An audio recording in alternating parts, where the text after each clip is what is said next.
on my journey, I was way in the woods by the campus, like way back in some sketchy area, and some random tweaker guy or someone just was like, came up to me and just got real close and started like, he asked me what I'm doing. I was like, I'm looking for a bear. He probably thought this other tweaker was coming up to him. What's going on? I was like, I'm looking for a bear. What? And then he's like, I was like, have you seen it? Have you seen one anywhere? And he's like, I seen a bear. And he didn't say anything other than that. I seen a bear. And then I was like, all right, what are you doing? And then he looks at me and he's just like, I don't know. All right, we are back, huh? We're back at the 9 Club, everybody. Today, we have a very special guest. Mr. Erick Winkowski is with us. How are you, dude? Good, how are you? Good, man. Thank you so much for coming on the show. And I see you brought a little present for yourself, actually. I don't know. We've been mesmerized. That's for sure. Yeah. Explain what you have there. I thought everybody would like some. It's just some Mescal with a snake in there. You made special. I don't drink very often, but this is a but special when you one. do, I don't drink ever, but this is a good time to pull this out. Wow. Now, explain. People that are listening, he's holding a bottle of Mescal, and there's a snake inside of it. It's dead. It's not alive. It's not a little snake either. It's kind of a big snake. Kind of a It's big not snake. a little gardener snake, I'll No. tell you that. But what's the story behind? Like, you went down to Oaxaca? Is that what you said? Was you where you got it? Or? Yeah, I was in Oaxaca with my mom and my sister, and we were just driving and saw they were making. There was like a few different places that were making it different ways and trying to sell it, and this is the one that caught my eye. So. wait, what were the other kinds that they had? Yeah. Oh, they had the one with the scorpion. They had there was one with weed in it. There was Really? one. Yeah, I actually got that one. I was like pretty curious, but that one tastes the worst. Really? Oh, wow. Yeah, it just didn't taste good. But what it tasted worse than the one with the snake inside of it? I don't understand how that's even possible. Reptile doesn't taste that bad. You should try. I don't want to. It tastes There's like no snake. way that I'm going to try this reptile Mescal. I'm intrigued by it. I almost like want to, but I'm like, I don't know. Wait, what did the scorpion taste like? Did it taste better than any of them? The scorpion doesn't taste like anything really. Oh. Honestly. It's on the bottom of the glass, and it just is clear, all clear Mescal. So like this one, you can see the color has been changed because of the snake. But Yeah. Oh yeah, so the original, like all the mezcal is all clear. Yeah. Initially. Was it clear when you first got it?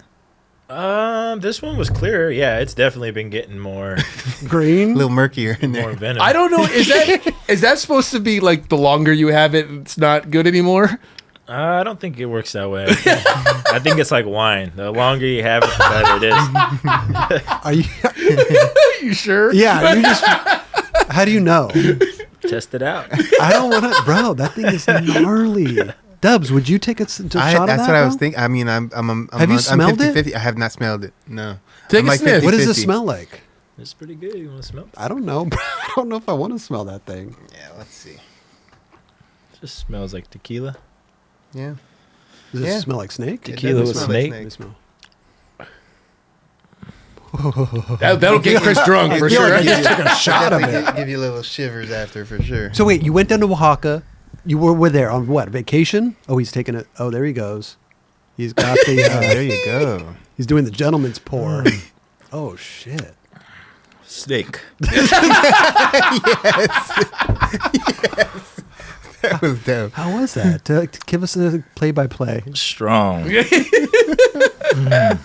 Tastes like venom. Tastes like venom. Ooh. But you Wow. said it tastes like reptile. I wish somebody else would taste it with me. We got our Maybe own faithful, after. We got our own faithful. I know. Yeah. We're gonna drink. We got screwball peanut butter whiskey. Now. I don't know You could about. get that any day. That's true, dude. I'm sorry, dude. I Dubs. don't know if I could touch that. It's pretty good. Oh, Dubs is good. Oh, Dubs, you going for screwball? This is gonna be a.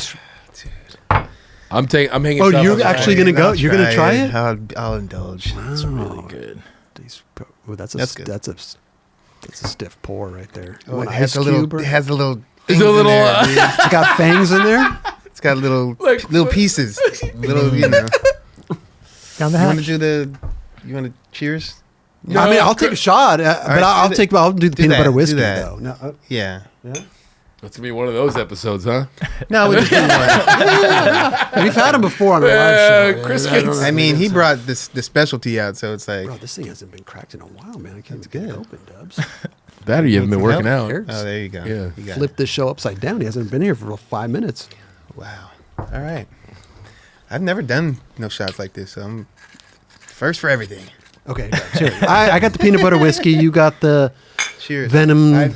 Cheers, bro. Cheers. He's already done. He's already found it, dude. You guys missed it. Yeah, yeah. Go ahead, All Dubs. right. Go ahead. You go. I want to see what it is. It does taste like like snake. What does snake taste like? Like snake. Reptile. Like everything you would think of it tastes like? Well, I mean, the mezcal, damn, it's smoky. It has like a smoky taste. Yeah. Like if you couldn't see there was a snake in there, would you be like, "Wow, this kind of tastes like snake"? No. Okay. No. Okay. Not like that. Okay. But yeah, that has, wow. All right. You good? I'm good. Yeah? Yeah. Damn. That's a little. It's got an aftertaste. He's still sipping. Snake. Oh, no, that's a different one. So tell us the story. You went down to Oaxaca. You were down there, what, on vacation? Or you were with the family? Yeah, I was with my family. Now, how are they? You said that there's like places that are making this stuff like side by side. They're all trying to sell it, and they all get their Well, little gimmick in in it. Oaxaca, everybody kind of makes mezcal. Like, Okay. I mean, there people sell it everywhere. I got this from someone who sells it, but who I was staying with, they were making it there, and I actually got some of that, and that's what I have at home. It's Okay. like my own little collection that I keep. But like everyone there, it's just like their alcohol, and yeah, it's like it's pretty special. It's to me, I quit drinking, like I don't know, like 6-7 years ago, Okay. and then haven't been drunk at all like for years, and then after years, when I went there with my mom and my sister, I was getting past the shit left and right, and I just was like, fuck it, and when am I going to be here again with my mom? And, you know, like, just felt right. So just had a couple shots, and a couple of the Theos that we're staying with down there, they just kept passing me more and more, you know, and they're making this shit, and we're staying with them, and they're just passing me more and more. And that shit is strong, too. I like it. I used to drink a lot, so I can kind of handle a lot, but I haven't drinking in a long time, so a little bit still gets me fucked up now. Yeah, Yeah. but yeah, like they were handing me. Fuck, I had like 4 or 5 shots back to back, and I thought like, oh man, I'm in for it. Like tomorrow, I like kind of knew that night, like, oh fuck, I'm gonna wake up feeling like shit, and I woke up felt fine. Didn't feel like I even drank. And yeah, it's just kind of, and then I started realizing that out of all the alcohol, this was the one my body handles the best. And then I started kind of reading about it a little bit more, and it's just pretty natural how it's made. It's super strong, but your body instantly, as it like goes in your mouth, starts to dissolve it. So, and there's other alcohols, the ones that you can't, like you have shitty hangovers, the ones your body can't dissolve. So A lot of sugar, maybe too. yeah, just sugar, all their Like bullshit. peanut So butter this one's whiskey. fucking really good for you. But Wow. Yeah, I mean, it's sitting nice. You feeling good, Dubs? Yeah. Nice and warm. I mean, I didn't even have that much, but it's Okay. It's healthy. it's an acquiring taste, that's for sure. And what did you just put them in your? You bought all this stuff. You put in your bags and just got. yeah, this one I brought them all over here, and fuck that. Yeah, that mission was hectic. I was sitting at the border for a long time, and I'm glad that all they took was a pipe that I had. Okay. But if I didn't have the pipe, it would have just never they would have let me right through. Because but- that's what they saw, and they wanted to stop. yeah, you they and check seen it that on the out. X-ray. Okay. They're like, "What is this? Take everything out of your bag." They didn't see a bottle I didn't with a take snake this in out. it. Okay. but yeah. But you said it was clean. It was brand new. Uh, Oh, you had used it. the pipe? pipe. Yeah. Oh no, yeah, brand new pipe. Wow. So Like- even if it's brand new, they still trip out. Yeah, no, I've brought in brand new pipes before, and Yeah. they didn't. But this Hmm. particular Border Patrol person was just, Yeah, I haven't. Not having No. it. Huh? Yeah. All right. yeah, they're like, nope, it doesn't matter, smoked or not, it's paraphernalia. And Like I so- brought this as a souvenir. I'm giving That's it what I to, said. I was like, yeah. "There's a Jaguar on it. It's not even smoked from." I got tobacco. I had a bag of tobacco next to it Right. because I was prepared. I was like, if they ask me, I'm gonna say that's what that's for. Okay. Yeah. And yeah, I was like, yeah, no, there's tobacco right there. And they're like, nope, too bad. That's paraphernalia. Go sit in the secondary. And I like sat in secondary, and there's like a bunch of other people, and they're waiting their turn. So I was just sitting there like, fuck, this sucks. And they finally call my name, tell me to take everything out my bag. So I left this one in my bag. I took everything else out. Did they even trip on the scorpion being in the alcohol? Yeah, they tripped on. Okay. They tripped on every single one. They were looking at them. They were asking each other, like, "What is this? Hey, have you seen this?" And then other one would come in and say, "Hey, I think it's like some type of souvenir thing." Okay. And they're just like, "I think it's like something they do down there. I don't know." And then they found the scorpion one. They're like, "What the fuck is this one?" And then they brought somebody else in there, and they were like, "I don't know about this one. This one, da da da." And then I was just thinking, man, if they find the snake, like they're really gonna be. I'm really gonna be in here for a long time. But But they didn't find that though. no, they didn't look through my bag. They trusted I brought everything out, and Okay. Okay. I put it all back. They were like, all right, well, yeah, we're taking the pipe and we're putting you down for this, but put everything away and you can go. It took like Wow. a couple hours Oh, to just really? get through that. Okay. Yeah, it sucked. Well, you made it through. You got the mescal with the Yeah, and you snake brought and the scorpion and all the other stuff. What about the weeds mescal? You just drink that down there? And No, 'Cause that actually, one made I me a actually little- had one of those too, and that one is the one that kind of shook me. Right when I opened my bag up, Yeah. I saw that one and was Oh, like, yeah. "Oh!" I was just pulling certain ones out. Okay. And when I pulled that one, I saw it, and I instantly put that one underneath like a shirt.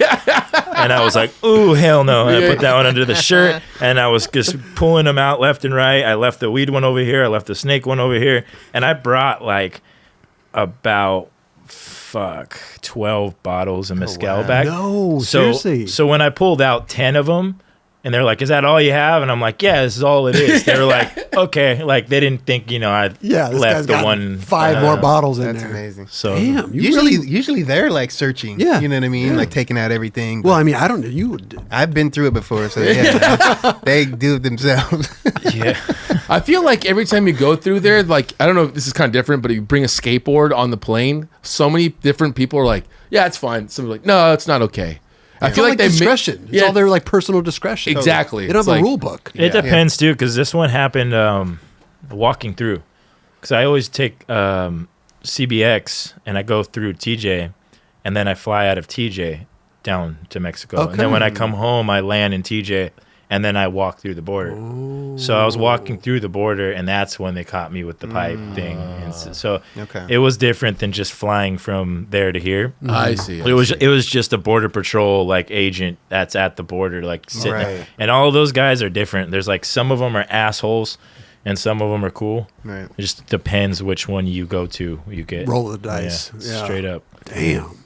Well, shit. How many bottles are we left with now? Ooh, Still got a couple?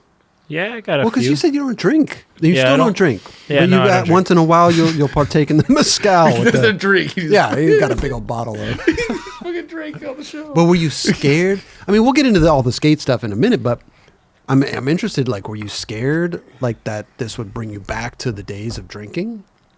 No, I feel like I know who I am now, and Okay. it was like, I don't know, it was a long journey to quit, and what I went through of quitting was not easy. It was really hard, Really? and I know I will never go through that again. Like, Seriously? I It know. got that deep, huh? Yeah, I know I'm never gonna get that way again. I'm never gonna go through that again. And if anything, when I drink now, it's to celebrate that and that I could have a shot or two or 3 or 4 and be completely fine the next day and not have to drink the next day and the next day and the next day and the next day. That's good. Yeah. It's pretty cool that I can just enjoy myself when I feel. And Yeah. I feel like that's what I'm like. I can drink peanut butter whiskey, and then tomorrow I'd be, I feel a little different, but I don't need it. I can go carry on with my life. Yeah. But you were every day, every minute of the day, morning, noon, night. Yeah, it got to the point where I only like hard. I mean, I started off drinking beer, but and a lot of beer, and it got to the point where I would drink so much beer. I wasn't really educated on alcohol, and I didn't really know about liquor yet. Yeah, me neither. And I just was drinking beer, and it started to not work no more. I was drinking a lot of it, and I just remember one time in particular, I drank 17 Tecates like in a parking lot and threw up, and then was pissed because I wasn't drunk and I wanted to be, and it was all I had to drink at the time, and I was just fucking slamming them and then throwing up and then just pissed and was like, what the hell is going on? I wanted to fucking I was getting sick to my stomach before I was getting drunk. And then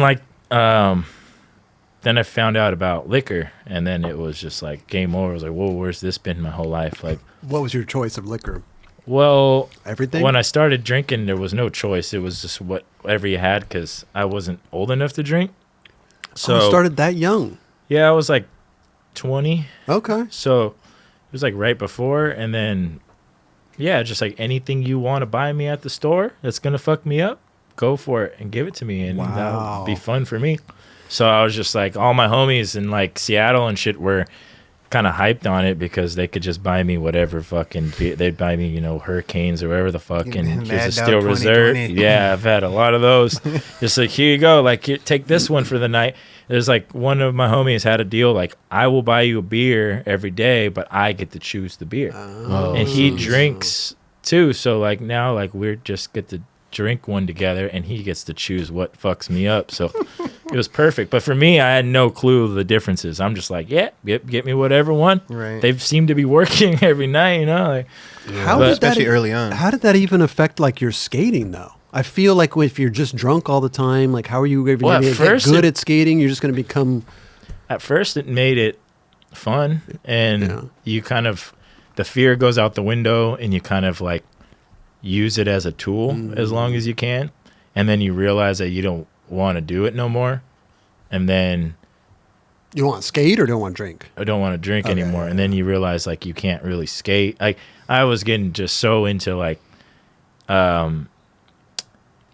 after drinking like liquor for a while, I got to the point where I kind of just started to need it to get up and go.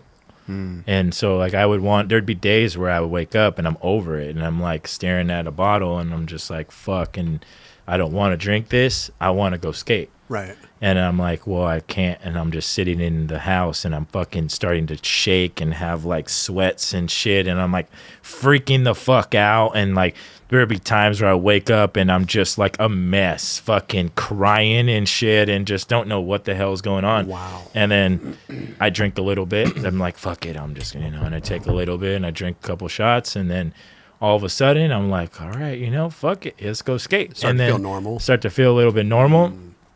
And then, get up and go, get to where I'm going. And I have like a time zone of like how much time I got till I'm too drunk.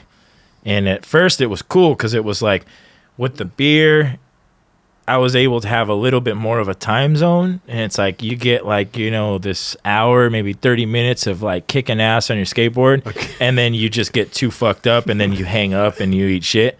And you're like, okay, I need to fucking sit down maybe and just drink some more beer and like kick it because I can't fucking do the skate shit anymore. Right. And then like with the liquor, it just became that time zone is just way shorter to the point where it got to like no time zone.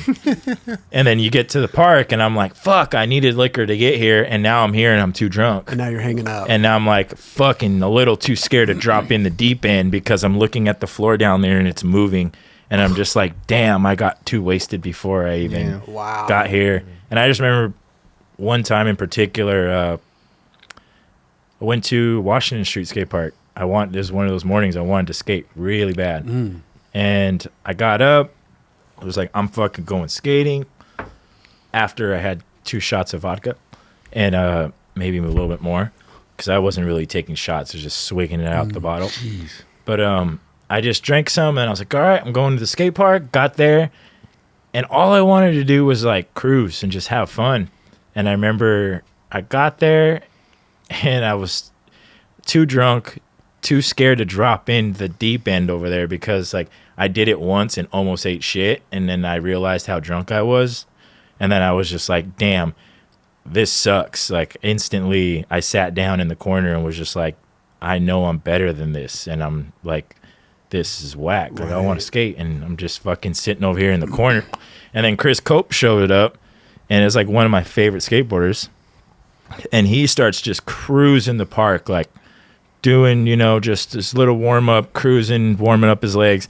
And I remember just sitting and watching, and was just like, man, he made it look so fun. And I was like, that's all I wanted to do today. I just wanted to come and do that, and you're too drunk. And just cruise, and I can't even do that. Like got too drunk, and I started to look at this bottle, and I was really depressed. And I was like, I started doing flip tricks in the middle of the street, and it was dodging cars. Like there's like an on ramp right there where it just goes onto the highway, and I was like, when cars were coming, I was getting as close as I could, and on purpose to like, and just doing flip tricks, right? And just going for like, you know, kind of how you see videos of people doing like a wheelie, and they wait for the truck to come, and they fucking barely move last moment. I was just doing that with like, you know, fucking kick flips and frontside flips and shit. Wow. But I was just like, I didn't give a fuck, because I was pissed that I couldn't skate, and I just didn't know what to do. I didn't understand that I had to quit, and how, I don't know, I just didn't want to or whatever. Couldn't really see the problem, even though I can now. But then somebody saw me doing that, and they were like, yo, what the fuck are you doing? Do you need help or something? And I kind of told them, like, I'm just fucking drunk, like, don't worry about me. And then they were like, no, I think you should try this thing. You know, I got this stuff at my house. It's like, they told me they smoked it one time, and they were telling me, like, I don't really know what to make sense of it, but like, I went to this other world, all this fucking crazy shit happened. I think I know what and I was just like, yeah. What, DMT or something? It was a salvia. Salvia. I was going to say salvia. And he's just like, yeah, I got this salvia at home, and you know, like, if you want, you can smoke. I have you can smoke the rest that I have. It's like, I smoked it, and I have no clue what to make of it. It's like, I feel like it might do you good, but I don't know, like, are you know? And this is just some random dude. No, it was the homie at the time. Like, we were like, after this, we started skating together, because he, you know, was doing like drugs and shit and trying to stop. And after this incident, I was kind of on that same fucking boat. So we both kind of would hit each other up when he's trying to, when he's thinking like, oh fuck, man, I'm gonna go fucking do this, you know. And I was like, whenever I felt like I wanted to drink.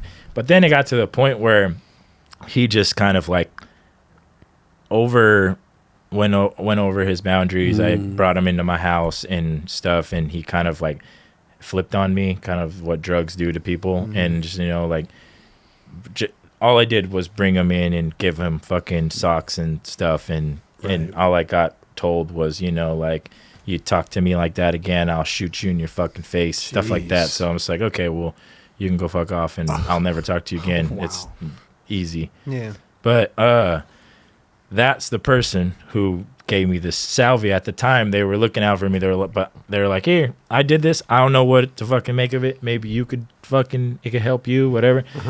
I went to some reason, and my fucking drunk mind was like, yeah, that's a good idea. I'll go to your house, you know, and smoke this shit, you know. So, okay. Sounds like a good plan. I've seen people do it. It doesn't look safe, dude. I've seen. I was like, what? I don't know what that even is. What happened? It's pretty. It's a trip. But it lasts like what, 5 to 10 minutes? It's not like no, it's not even that. It's like 30 seconds, right? It feels like for 30 years. It's insane, but it's incredible. It's not something that everyone should go do ever. I think it could really fuck somebody's mind up if you're not the right person. Not to say that I am. Maybe in my head, I think maybe it's for someone who needs help. So maybe at the time when I needed that help because I couldn't see it, maybe it was helpful.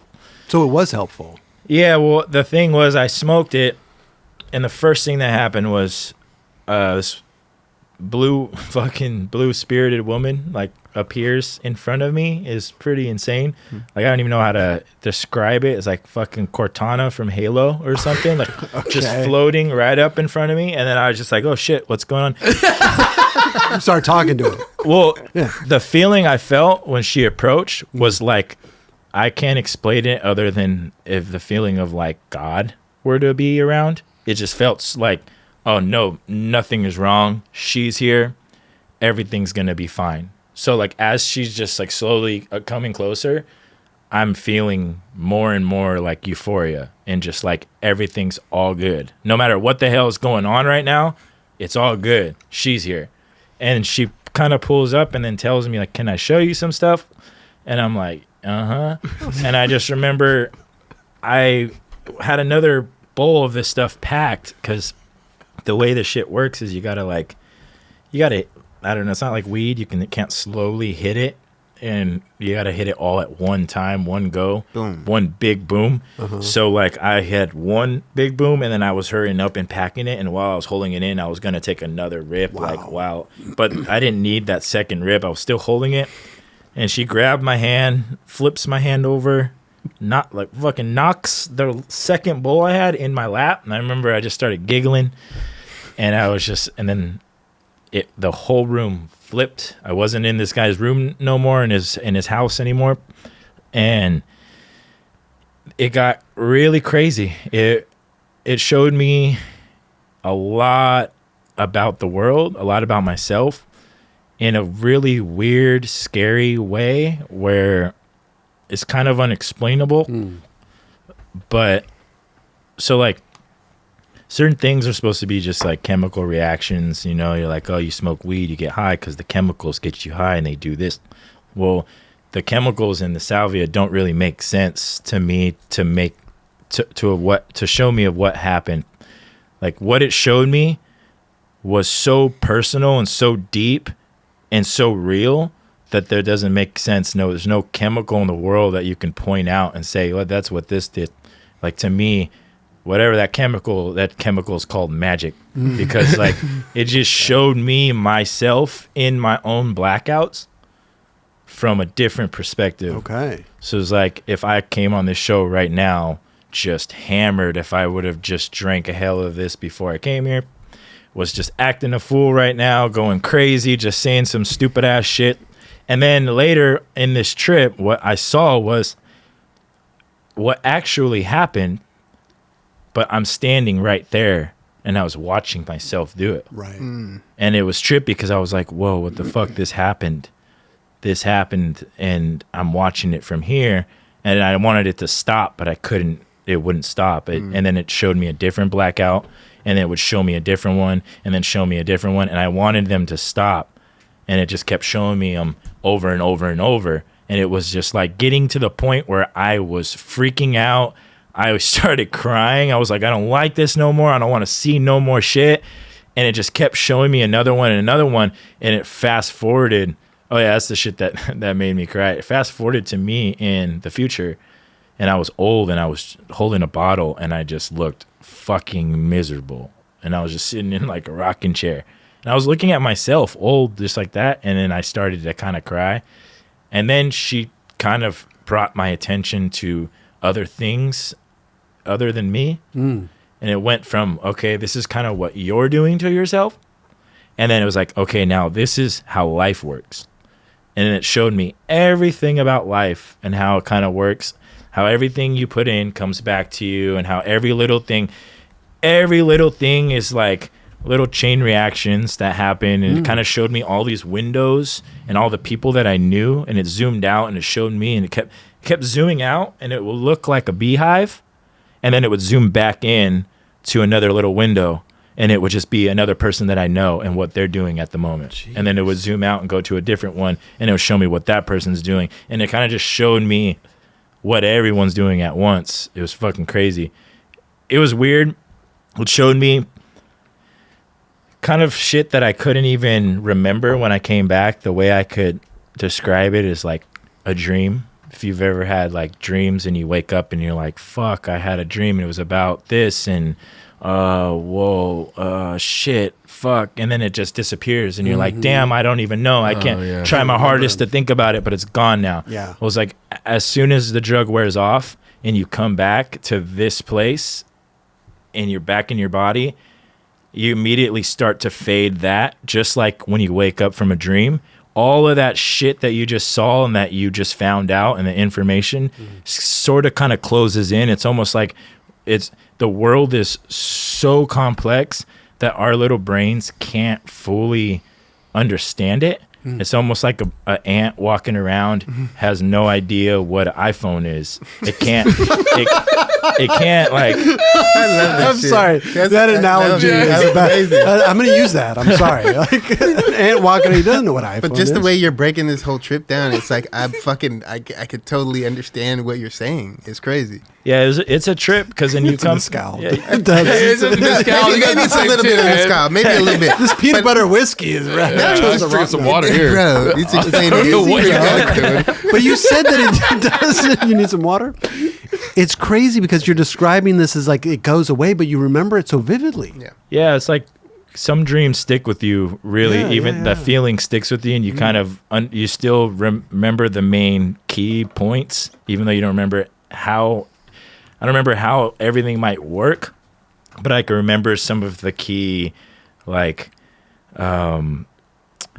whatever was trying to be said to me through Those the trip, are pretty like big points that this dream is telling you of, like, you drinking, you as an old person, and you don't want that. That's going to stand out to you. Not like, It's almost there's a dog over there. Yeah, it's like, almost what your mind wanted you to know. Yeah. Like you already knew that in your mind. And all those snapshots of you like just fucking being like blacked out, that's deep in that sense. it was fucking crazy because, yeah, I thought it was never going to end.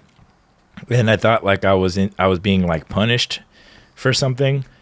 And then, yeah, when I slowly got back into my physical body, I started to look around the room and I started to just realize like, holy shit, this is fucking crazy. And, yeah, like I from that moment quit drinking, and like I had a half bottle drinking vodka. I was drinking a lot. I had a bottle that I had already drinking. Wow. And I had a bottle that I opened up that I was drinking through. Damn. So I was on my second bottle that day, and when I came back from that trip, I took the bottle and just like poured it and was like, I'm not doing this shit no more. And it was really, really dark before it got better from quitting. I mean, like, shit really happened after I quit, and I didn't really like, I wasn't really ready for it. Didn't really know anything about withdrawal or any of that shit. And It could kill you. yeah, it's like I didn't really know that. And some of the homies were like, yeah, you should probably drink some beer, like to kind of make the withdrawal not so bad. And I was like, what the fuck are you talking about? No, I'm done. I'm over it. I'm not having a beer. I'm not fucking. And I just didn't drink. And yeah, I had crazy tremors. I passed out a few times, had like some, like a kind of like a little heart attack. Damn. Jeez, dude. Just couldn't breathe, and my heart couldn't take Palpitations or something. the withdrawal was just too heavy on my heart. I was trying to do too much too fast on the second day, and my heart couldn't take it without the alcohol, and I just dropped. And so, yeah, but How old are you at this point? What are I'm you, 29 now. now, but when is this? That was So you said 8 years ago or about, something? 6 I was years about 20 years old. Okay. But when I was drinking, but when I quit, I just turned 21, I think. That's Right when I was Crazy. of age, I was like, I need to not do this no more. Wow. So I only had like 2 years of really 18, 19, and 20 where like I was going off. And then 21 is like, all right, I'm blowing it. And I also just realized like every opportunity that I was getting was going to get blown from the alcohol. I mean, went on the first couple Santa Cruz trips and I decided to just go fucking drink. I mean, that was my next question was like, how was this all affecting your Yeah, no, it wasn't affecting it good. I just was in my head was just like, I don't know. I couldn't see what I had in front of me. I just was only focused on drinking. And at this time you were getting sponsored by Santa Cruz, or you were on Santa Cruz, or not yet, or you were... Yeah, I was on Santa Cruz. Okay. And then I was going on trips. And when I would go on some trips, there was sometimes I remember going and we would have like a demo and I fucking got too drunk. So I was like, all right, well, I'm going to go walk off over there and just kick it in the woods. I almost got stuck in Napa Valley in like a cylinder forever. And because I got drunk one time, and yeah, I just fucking remembered about that actually. So Mikey Curtis was on Santa Cruz and he was drinking at the time with me on the trip. Mm-hmm. And at the time, he was the one who was old enough to buy the booze, so I wasn't, and I just had my last $5, and I gave it to Mikey and said, hey, could you get me anything that is $5 in the store? And he comes outside, and right before we go to this demo, he's like, here you go. It's 2 steel reserves. Oh, he's like, I thought you'd want the deal. So okay, I fucking drink like one of them. Yeah, I drank one of them, slammed it down. We got to the demo, and I instantly realized, like, this ain't going to go good if I try to skate. So I'm going to take this second one, and I'm going to walk over there. And I could see, like, is at Napa Skatepark. And way out in the distance was, like, a train track. And I don't know what they were doing over there, but they've got, like, all this shit set up and these different cylinders and, like, the little escalator thing that goes up and stuff and whatever. They like to drop dirt and stuff yeah, or whatever. Just got some like shit. Construction. There's a bunch of construction shit going, but it didn't look like people had been there recently. It looked like it had just been fucking sitting there for I don't know how many years until anyone's been there. I was like, I'm going to climb up there and I'm going to fucking just watch. You know, I could see the skate park from there. So I climbed up there and then I'm rolling up my last nug of weed and my last nug drops into this cylinder thing. And I was just like, no. So I was like, all right, well, and I'm like drunk and it was scary as fuck to climb up here. And so I'm going down in this cylinder thing now and I'm looking for my last little nug and I have my last bit of battery and I'm got my flashlight on and I'm staring at the floor and the ground is all rocks. And it's just like the same big rocks that are next to the train tracks. And it's just all rocks. And I like couldn't find my nug, phone dies. And so I gave up. It's getting dark now. And I was like, shit, well, they're probably done skating.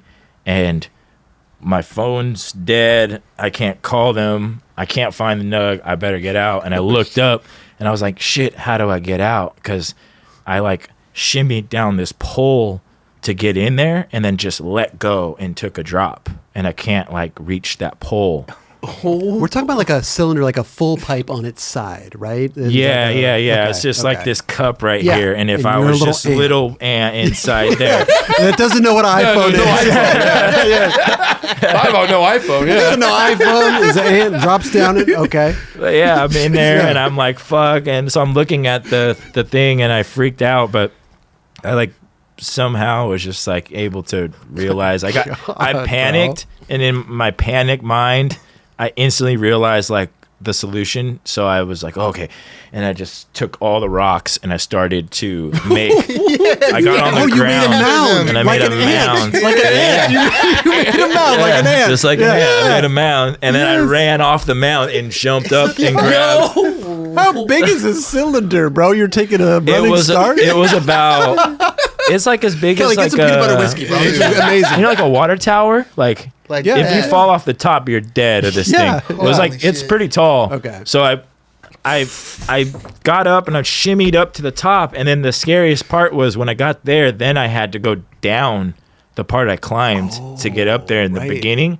and I wasn't as drunk anymore. Okay. And I was like at least the part of the drunk where I was like fearless, that part was gone. And now I'm like looking at it and I'm like, oh my God, how the hell am I going to go down this? And it's just huge. And yeah, I just went down it super sketchy. And then I ran back to the van and they were still at the park and no one said anything. You were like, hell of a demo, guys. Yeah, everybody killed it. That was amazing. Yeah, but that's gnarly, though. And in a fucking cylinder. Nobody knows what has happened. Yeah, he's got a story, bro. He comes back. Fuck. Yeah, I didn't tell anybody. Until now. But my question Yes. now, Saved it for the nightclub, bro. how long were you on Santa Cruz when this happened? Did you just get on, or what? I want to know. That was like my first year. That was your first year. Yeah. I was just drinking a lot, blowing it. Now, what were their thoughts on that? Did they say anything to you about, like, you know? Or No. as long as you were going out, Did they know, like, to play on that, did they know you that well? We're like, oh, he's just on tour. He's having a couple drinks. He's having fun. Well, the team manager at the time knew about drinking. He's not like, he wasn't like a newbie when it comes to drinking. He's like been through the whole, he is sober too. And like, so like he used to drink a shit ton and then he's just been sober. So he saw me, I think, and was like, oh, fuck, this guy's, you know, he's at that point where he's just going through the chaos. And he didn't help at all with the drinking, which was cool because at the time I was like, man, what the fuck? This guy won't buy me. I remember asking him because he's, you know, he can go across the street and get me. And I remember he asked me to skate a spot. He's like, why don't, because he kept throwing out tricks. Like, what about this trick at this spot? What about this trick at this spot? And I was like, well, here's $5. Why don't you go and get me, you know, a fucking Amsterdam vodka or something, you know? And then shit back. Yeah, so I kind of team just manager. First year on. And yeah, and I was like, well, if you go get me that, I'll skate. And like he decided not to, so I just was like, all right, well, He's the adult, man. He's got to take care. The cops come. All of a sudden, you got this drunk kid. You know. Yeah, no, it makes total sense to me now. Right now it does. But that's interesting because like I feel like that is a pivotal moment where you're newly on the team, and that could be such detrimental to you. They could be like, no, we're not interested in this kid. Like he's too much of a liability. Yeah. I mean, that's what would have definitely happened if I kept it up. Right. So the salvia definitely saved a lot because Crazy. It just showed me what I really care about and that what I really wanted. And back to like the ant being the not knowing the iPhone thing. It's kind of just like, yeah, it's just like kind of how I feel after that with this whole world. Like usually people tend to think the world's all about them, or even just humans think like, oh, humans are, you know, the number one thing.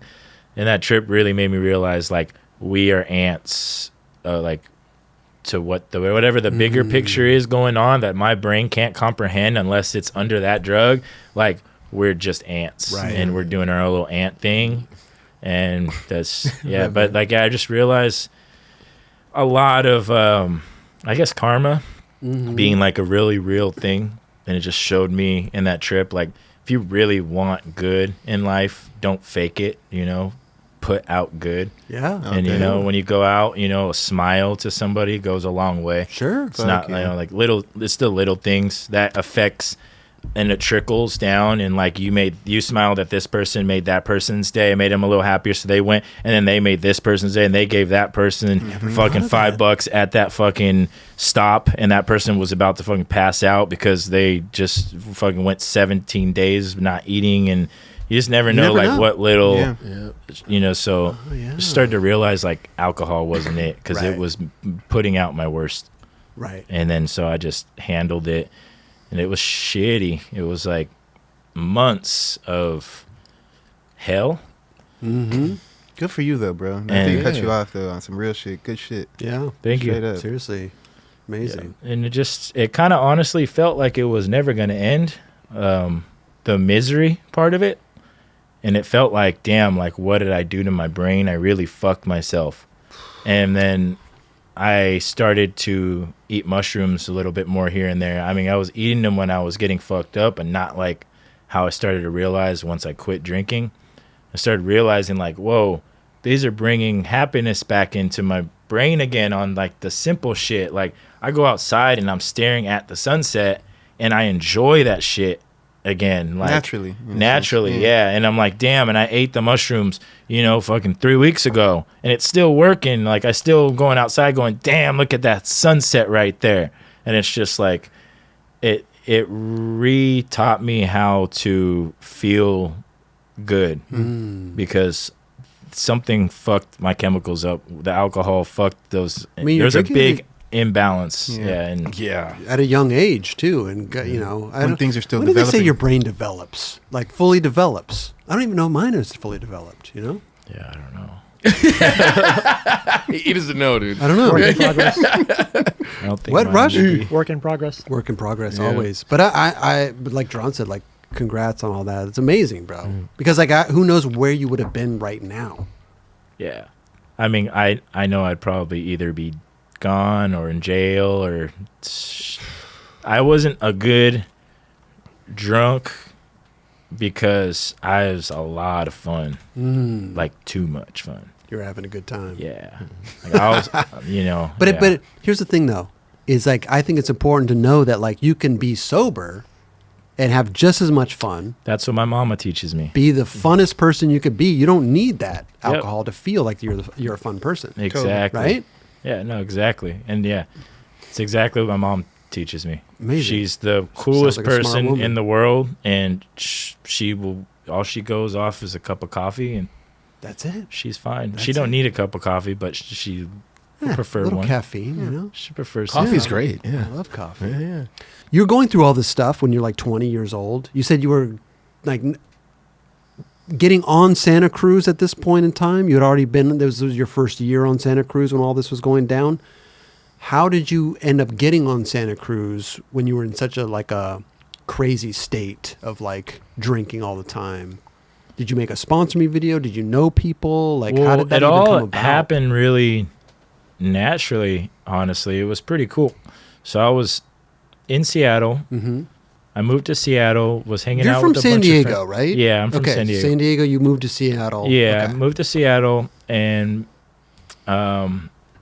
met some hung out with some friends up there that I met through YouTube. We were just like making YouTube videos back then, before Instagram and all that. I would make YouTube videos, like skate videos. They would make some, and we would comment on each other's shit. And then randomly they were like, "All right, we're going to SD," and we would, when we went to Seattle, we're like, Wow. "Yo, we're in town," and we'd come kick it at their house for 3 days or whatever. Sick. And then after like hanging out, I realized instantly, I was like, oh, this is where I need to be. Everyone's hanging out, having fun every day. They have a ramp in the backyard. Like, yeah, this is where I want to be. Okay. So I instantly asked, like, yo, how would it be if I just came and lived on the couch? And they were all down. So I just brought my shit up and lived on the couch for a little bit. Yeah, it was super cool. And I started skating the ramp. And are these some of the YouTube videos we're watching right here? Is this early days or what? oh yeah, Look at that's that. You've been that's doing Kansas. That's Kansas. Yep. That's so funny you had a YouTube channel, man. I wouldn't even have taken you for a YouTube channel guy. Oh, wow. Yeah, I used to just have a little digicam when we would go on our trips, and I'd just film every little thing whenever the homies would do something cool, just whatever. And then just at home, when I get home later on, months after the trip, I go through it all, and it's just like reliving the trip. Yeah. And you get to put it all in a little timeline and then just throw it up and then forget about it. And then years go by, and then you watch it again, and you're like, damn, that was a sick trip. Crazy, right? Oh, what the? No way. Oh, there's a rail that Jamie Foy just in New skated. York. Yeah. Wow, that's amazing. Yeah, it was my first time in New York. So you met these guys on YouTube. You moved in with them in Seattle. Yeah, I went up there, met them in Seattle, and then I went home, got all my shit, and then went back up there and lived up there for a little while. Wow. Okay. Got a dishwashing job. What do you mean? Where? It was called Santa Fe Cafe. Okay. It went out of business, but that's where one of the homies worked at, so he got me a job there. It was the coolest job ever. If I ever have to get another job, I'll probably be a dishwasher again. It's like, Why? What's the allure of the dishwasher? You're good at it? I'm super good at it. Like, yeah, I wash the dishes in my house as much as I can because I know I could wash a dish. but yeah, it's fun. It's relaxing. Just touching hot water all day. You put an extra shirt in your car, because you're gonna get all wet. If you try to stay clean and it's not gonna work. You just get all wet. You're touching hot water all day long, and you get food all day long. Like, nobody eats all their food, so you just wait a minute. Wait a minute. I love this. It's a half-eaten cheeseburger. You can eat that. Is that what's happening? Yeah. You know how much the food at this place that I worked was good. Okay. So if somebody ordered a steak or some prawns and they didn't eat all of the steak or all of the prawns, yes, I'm eating. I love it. Yeah. It's not like you're eating leftover Wendy's or something. Prawns, dude. Man. Yeah, it would just come in and I would it was perfect because Frosty right here. I would get it all cleared up, go outside. The guy was cool with me smoking, so I'd have my little smoke break. And then I'd come back inside, everything would be stacked up, and then I'd see some prawns and some steak, and I'm like, all right. And they didn't mind. He's fucking stoned out of his mind. Yeah, because I'm in the back, prawns way back. So, Right. I mean, they don't care. And then if I wanted to, I could bug the cook and say, hey, can you make me some prawns and steak? But, I mean, the guy's already got to make prawns and steak for everybody else. He doesn't want me to ask him, too. I love it, bro. That's Prawns so good. Yeah, Okay, so you're eating leftover food. I can just picture him in the corner, just And nibbling chilling. on You some- listen to your music. Yeah. Yeah, it was Okay, cool. so dishwashing job noted. It's a good Yeah. job to have. Yeah. They called it the pit. It was pretty cool. What do you mean? I don't know. That's just what they called it. You're just in this little pit and you just listen to your music and nobody bugs you. Yeah, And you just Get your Okay. shit done. Okay. Yeah, okay. It's pretty cool. I love it. So, when you moved up to Seattle, how did the Santa Cruz thing come about? Because Santa Cruz is in Santa Cruz. I feel like sometimes you got to be in the mix to be, So one of the homies from Seattle was getting OJ wheels. OJ Wheels, yes. And the homie Cranny was who, shout out to Cranny, because without Cranny, I wouldn't be riding for Santa Cruz at all. Okay. So, because he was the OJTM at the time, and he was throwing wheels to my homie Max. And then we had done this skate from Seattle to Mexico. And then We can't just go over that. Don't gloss over this. Raj, what's the different distance to Seattle to Mexico? Was it Tijuana? yeah, I was like, I don't know, 2,000 something miles. 2,000 miles? Wow, that's a long. That's almost a 1,000 short of across America. Is this Is it something that we 3,000? should talk about after we talk about him getting hooked up? No, let's go right into this. This is amazing. Okay. Why did you want to go from Seattle to Mexico? Well, it wasn't my idea. I just was hanging out with my friends, Okay. and I was just down. They were all living in this house that I was sleeping on the couch of, and then they just one day were like, "So, about we're going to Mexico," and they had a date for it. They were like, "This date we're leaving," and it was 5 months away. I was like, "What?" And they're like, "Yeah. We're all just gonna pay our last rent. We're leaving the house. We're all going to Mexico." Oh, they were. Yeah, and I was like, "What the fuck?" And they're like, "Yeah, we're skating there. We're just gonna skate there. No cars. We're just gonna skate there." And then so I was like, "What the hell? Are you guys serious?" I thought they were playing a joke on me because they would just joke a lot. But I'm thinking in my head, are they fucking serious? And then I started seeing left and right my homies buying gear, little baby sacks and stuff, and they just got all this different gear and stuff. They're getting ready and doing practice skates and shit. All right, today we're skating from here to here to test out my whatever. Oh, And two of my homies skated to Canada for training.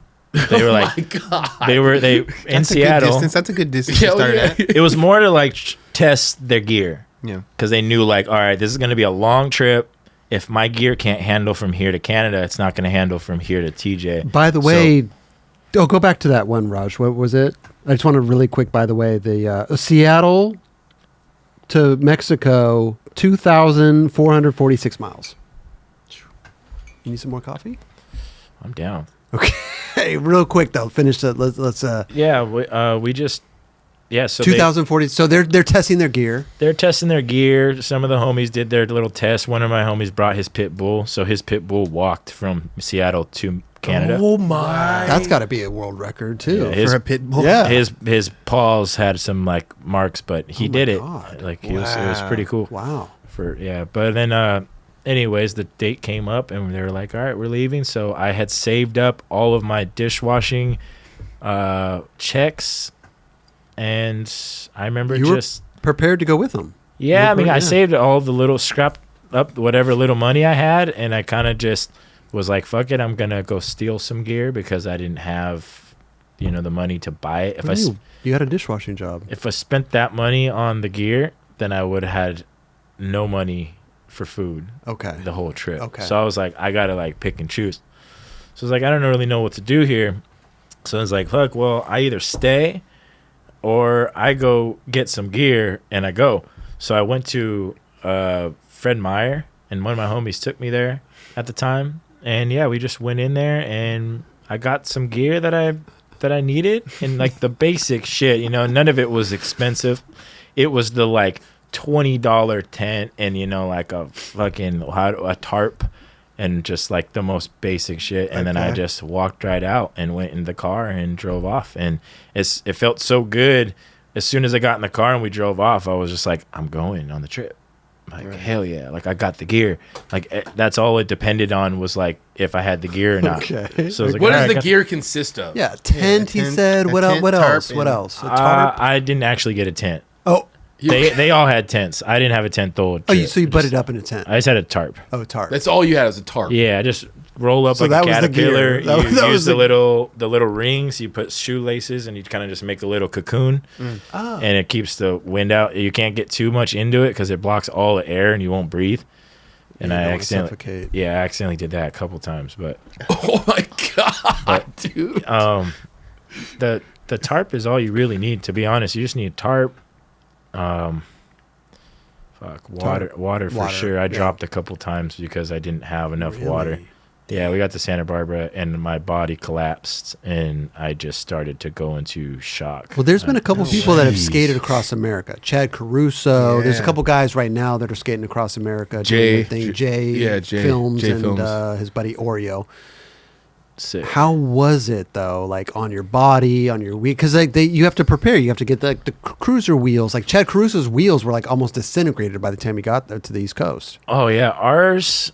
We definitely went through multiple sets. Okay, we couldn't get from point A to point B without multiple sets. Okay. So we have pictures of our wheels, and after like a week or two, and they're just down to the bearing. Like the wheel just completely gone. The shoes, same thing. Your shoes just get completely destroyed. Crazy. And yeah, it was.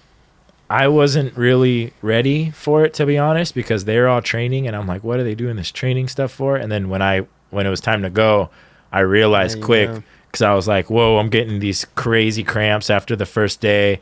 It hits you like a ton of bricks. Yeah. You when you're not used to it and you first start pushing. I mean, the first couple days, I put a bunch of locks, like master locks, on my bag, like 6 of them, to just make it heavier. Yeah. So that like, why? And I was just like, oh, well, after like, however long, like a week or whatever, I'm going to drop them off and then my bag will seem lighter. Like that was my thought in my head. And the first day we got to where we were sleeping and I took all the locks off and was like, fuck this idea. Like, this is a stupid idea. Yeah, that's pretty. You have to work harder for that. No, it was crazy. And then, yeah, it was just getting used to holding the heaviest backpack. And then it was nice, though. You get to a little town or a little city, you put the bag down and go skate around and push without the bag.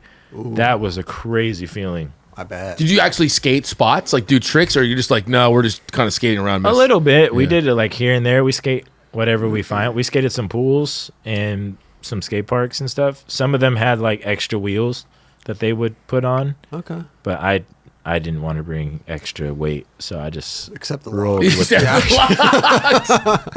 And wait, so how long did it take you to get there? It took us 101 days. Oh, Wow. damn. 101 days. Like I said, it was like 2,400 something miles. So that's Holy shit. We stayed in a long couple time. places for like SF. We stayed for like a week. Oh, we stayed okay, in okay. Santa Cruz for like a Gotcha. week. Okay. And then we got to Santa Barbara. We stayed there for like 3 days. Okay. And then everything else, Templeton. We had to stay in Templeton for like 10 days or something like that. Huh. Because one of our friends fell going down a hill and broke his femur. Oh, And, Jeez. yeah, so we all went to the hospital and just kicked it with them. And Oh, wow. we kind of waited.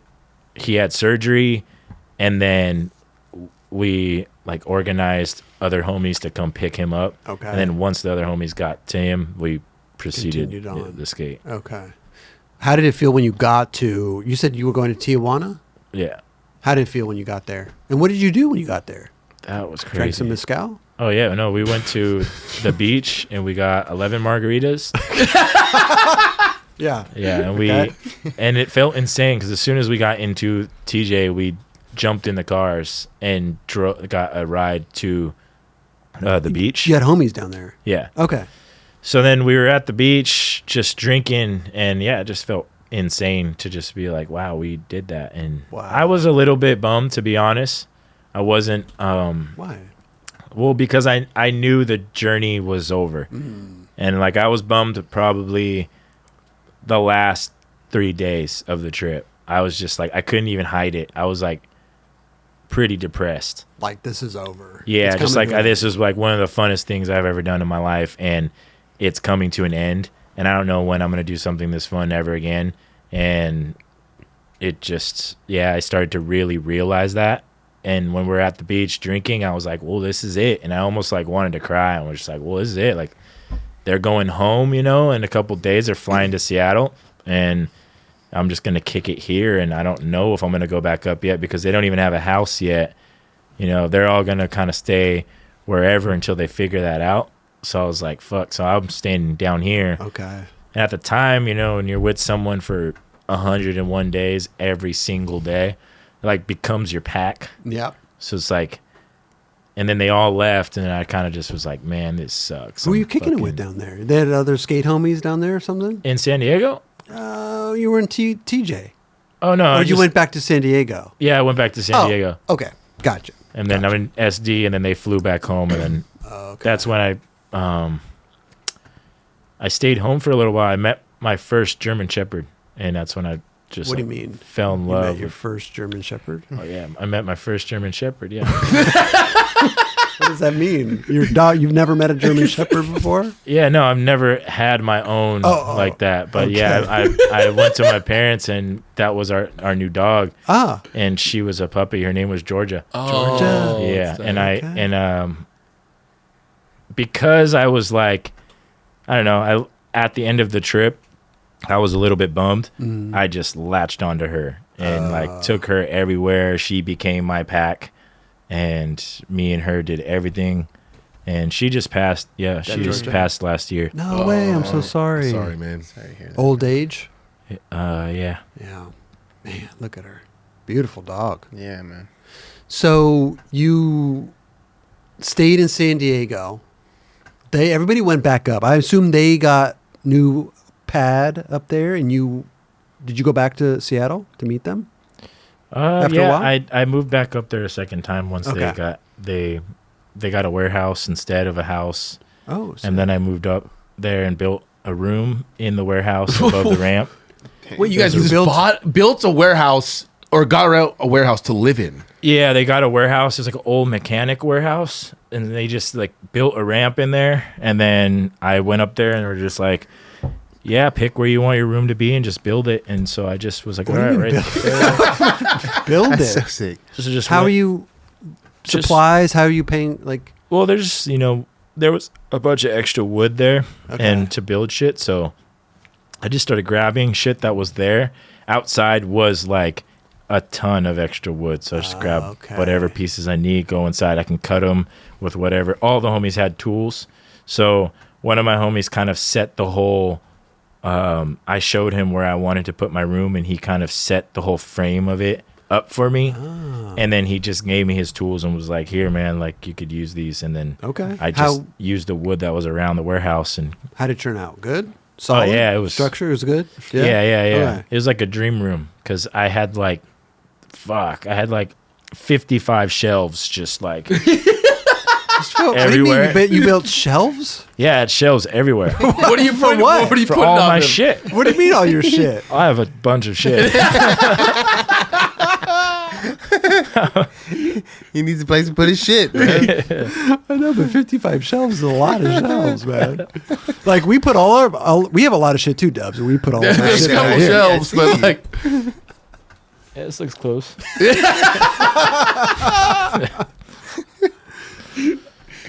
So good. So you build yourself a nice room. With 55 shelves.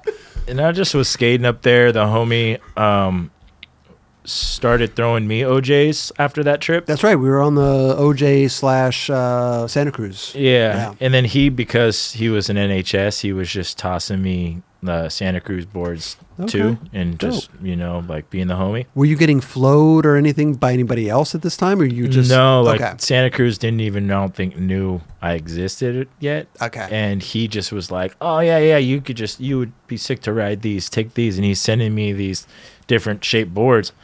And I was digging it. So I was like, all right, this is cool. And then he was the one who told me, like, if you just film whatever and send me some clips or whatever so I could throw them together.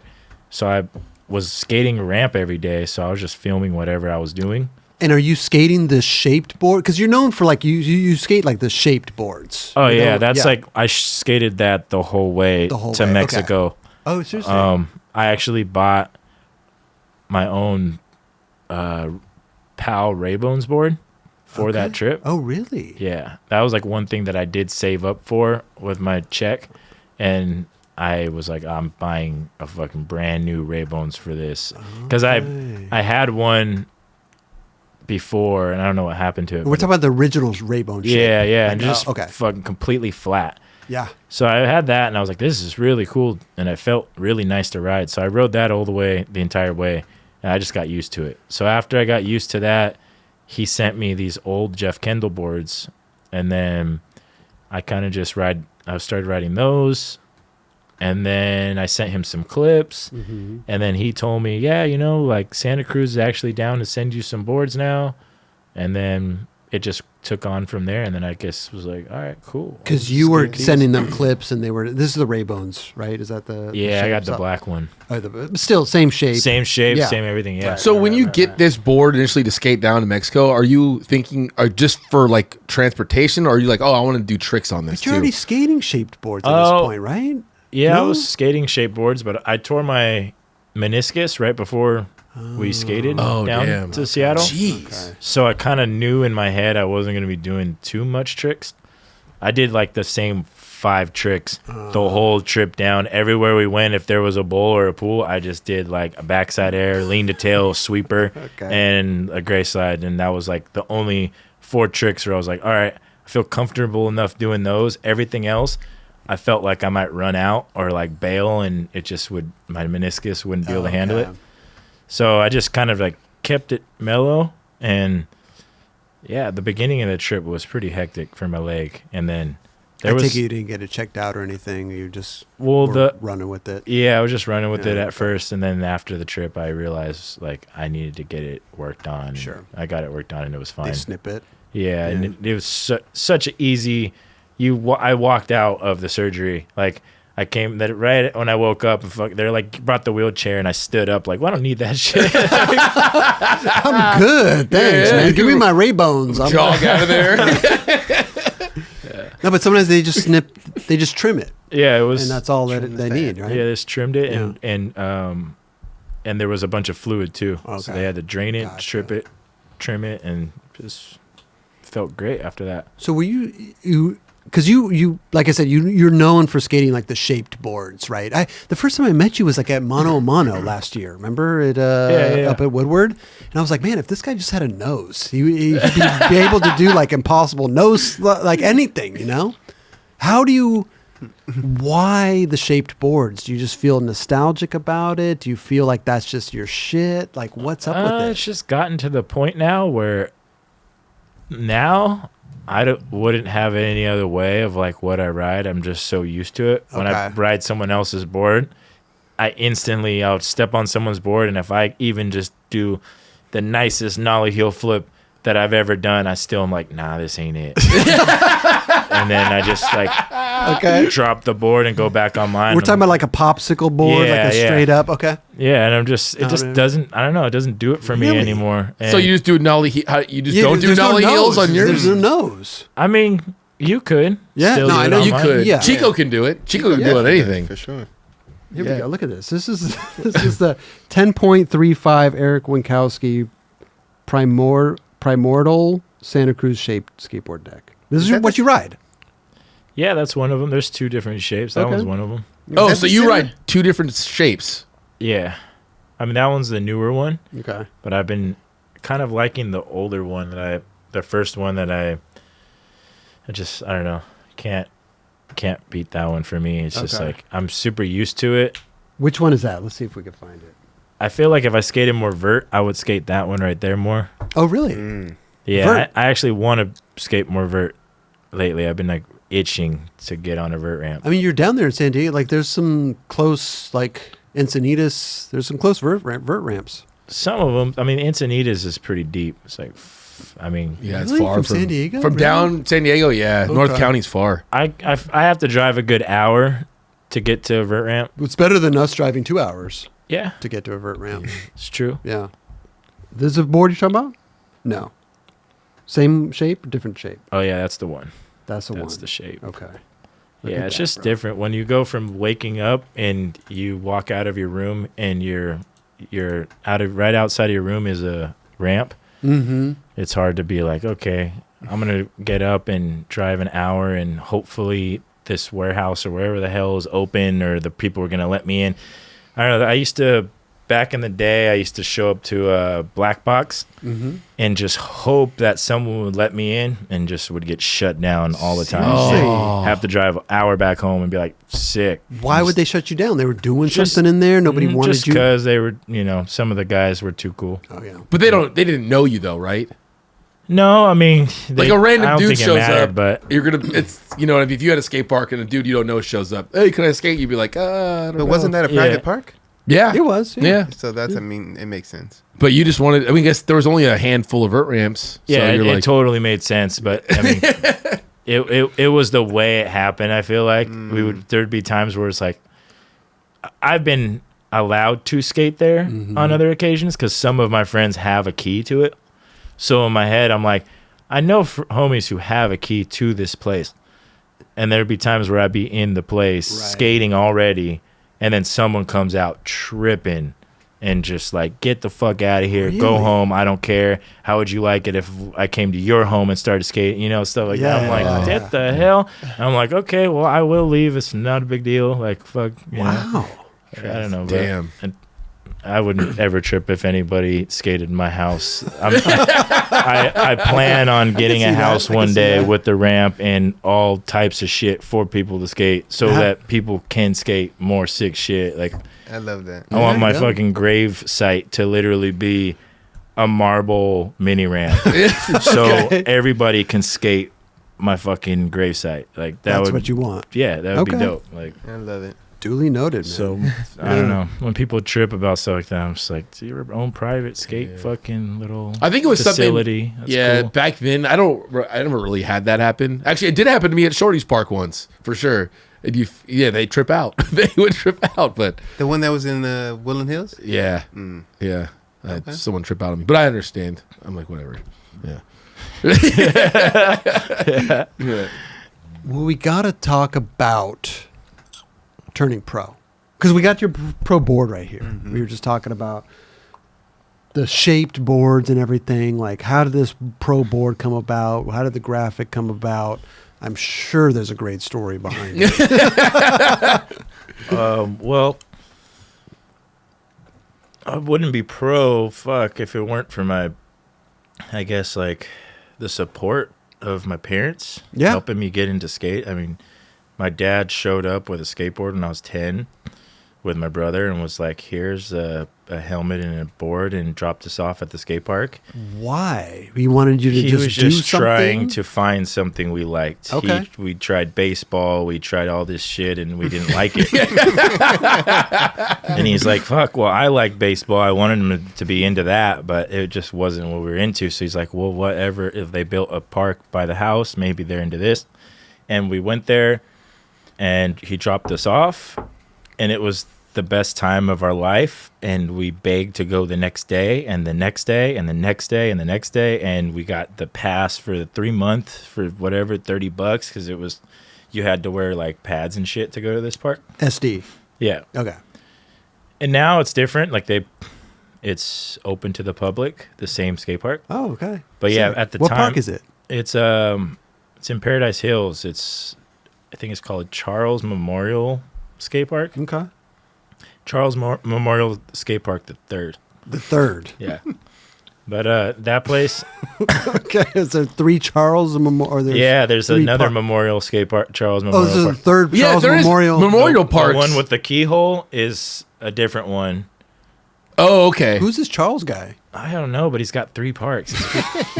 The memorial one I'm thinking of, where is, what's it called? What's the area called? Logan Heights. Logan Heights, yes. That Yeah. one is one that Yeah, that's most people go to. Yeah, that's a different one. It's the Okay. same, like, back then, they all costed money. And if you got the pass, the 3-month pass for one of them, you got the pass for all 3 of them. Is this it right here? So is what the we're other talking one about? is OB Park. OB Park, okay. OB Park's the other Charles Memorial. Yeah, that's the park. That's the park. Okay. It's prefab. Yep. Gotcha. So yeah, he So they're dropped us dropping you off there. Yep. So wait, he didn't stay? He just like dropped No, you off? hell no. He just dropped me and my brother off and told us to keep an eye on each other, and that was it. And we dropped in that How old little were you? quarter pipe. I was 10, he was 14, and Okay. we dropped in everything at the park the first day, and I watched him slam on the big one, and then I was like, oh, okay, maybe I'll wait a couple days for that. And then yeah, but like Reasoning sounds good. once he saw that we were into it, he fully supported us in doing that, and like we would get hyped, and he bought us our first skate videos at the swap meet and stuff. And I remember the first videos were Circa It's Time, Pig Slaughterhouse, Ooh. Oh, wow. Okay. Zero New Blood, Baker 3, and Foundation That's Life. It was like 5 of them, and my dad was like, got the guy to give us all of them for a deal or some shit. Those are classics in that era, dude. Yeah, That's really good. So those were like the first ones that I watched where I was like, okay, these are my first video. Like, I didn't even know skate videos existed, and then I popped those in, and we're like, whoa, skating's cooler than I thought. Like it was already fun, but then now I'm seeing these people, and a lot of those videos too, they're like skating SD spots. So I'm like, my dad's recognizing shit as he's watching the video, and he's like, that's City College, because he went there, and he's like, what the hell? And I'm like, what? No way, really? And so then he'd take us and drop us off at like places, and he knew where it was. So Wow. we were able to just like skate street spots from the school or from the videos. Wow. And then we, as we got older, we started taking the bus and doing our own thing. But they were always super supportive. I love that. It's And great. Then Seattle happened, and then everything. Everything I happened. left to and then- Seattle because I kind of started smoking weed, Oh, okay. and that was the only thing my parents weren't really supportive of at the time. Was like no drugs, no nothing. Mm-hmm. When did you start smoking weed? About 17 years old. Okay. And I did it and was kind of like quiet about it at first, but then it got to me to where like I was drinking these big 40-ounce bottles and leaving them like on the counter, like by the recycling next to my mom, where she can see them. And I'm drinking, 2-3 of them a night sometimes. 40s. Yeah. Jeez. And I'm leaving them by the counter, and she doesn't trip. She's fine with it. She throws them out, no questions. There's nothing. It's At least chill. you're recycling. It's right. Everything's fine. But like a little bit of weed smell, like that, and then Game she's over. tripping. So I'm just like, in my head, I'm like, she has no clue. These fucking bottles I'm drinking are so much worse than this little fucking flower, you know? Sure. So in my head, I'm just like, what is going on? And I tried to like explain it to them, and it just, they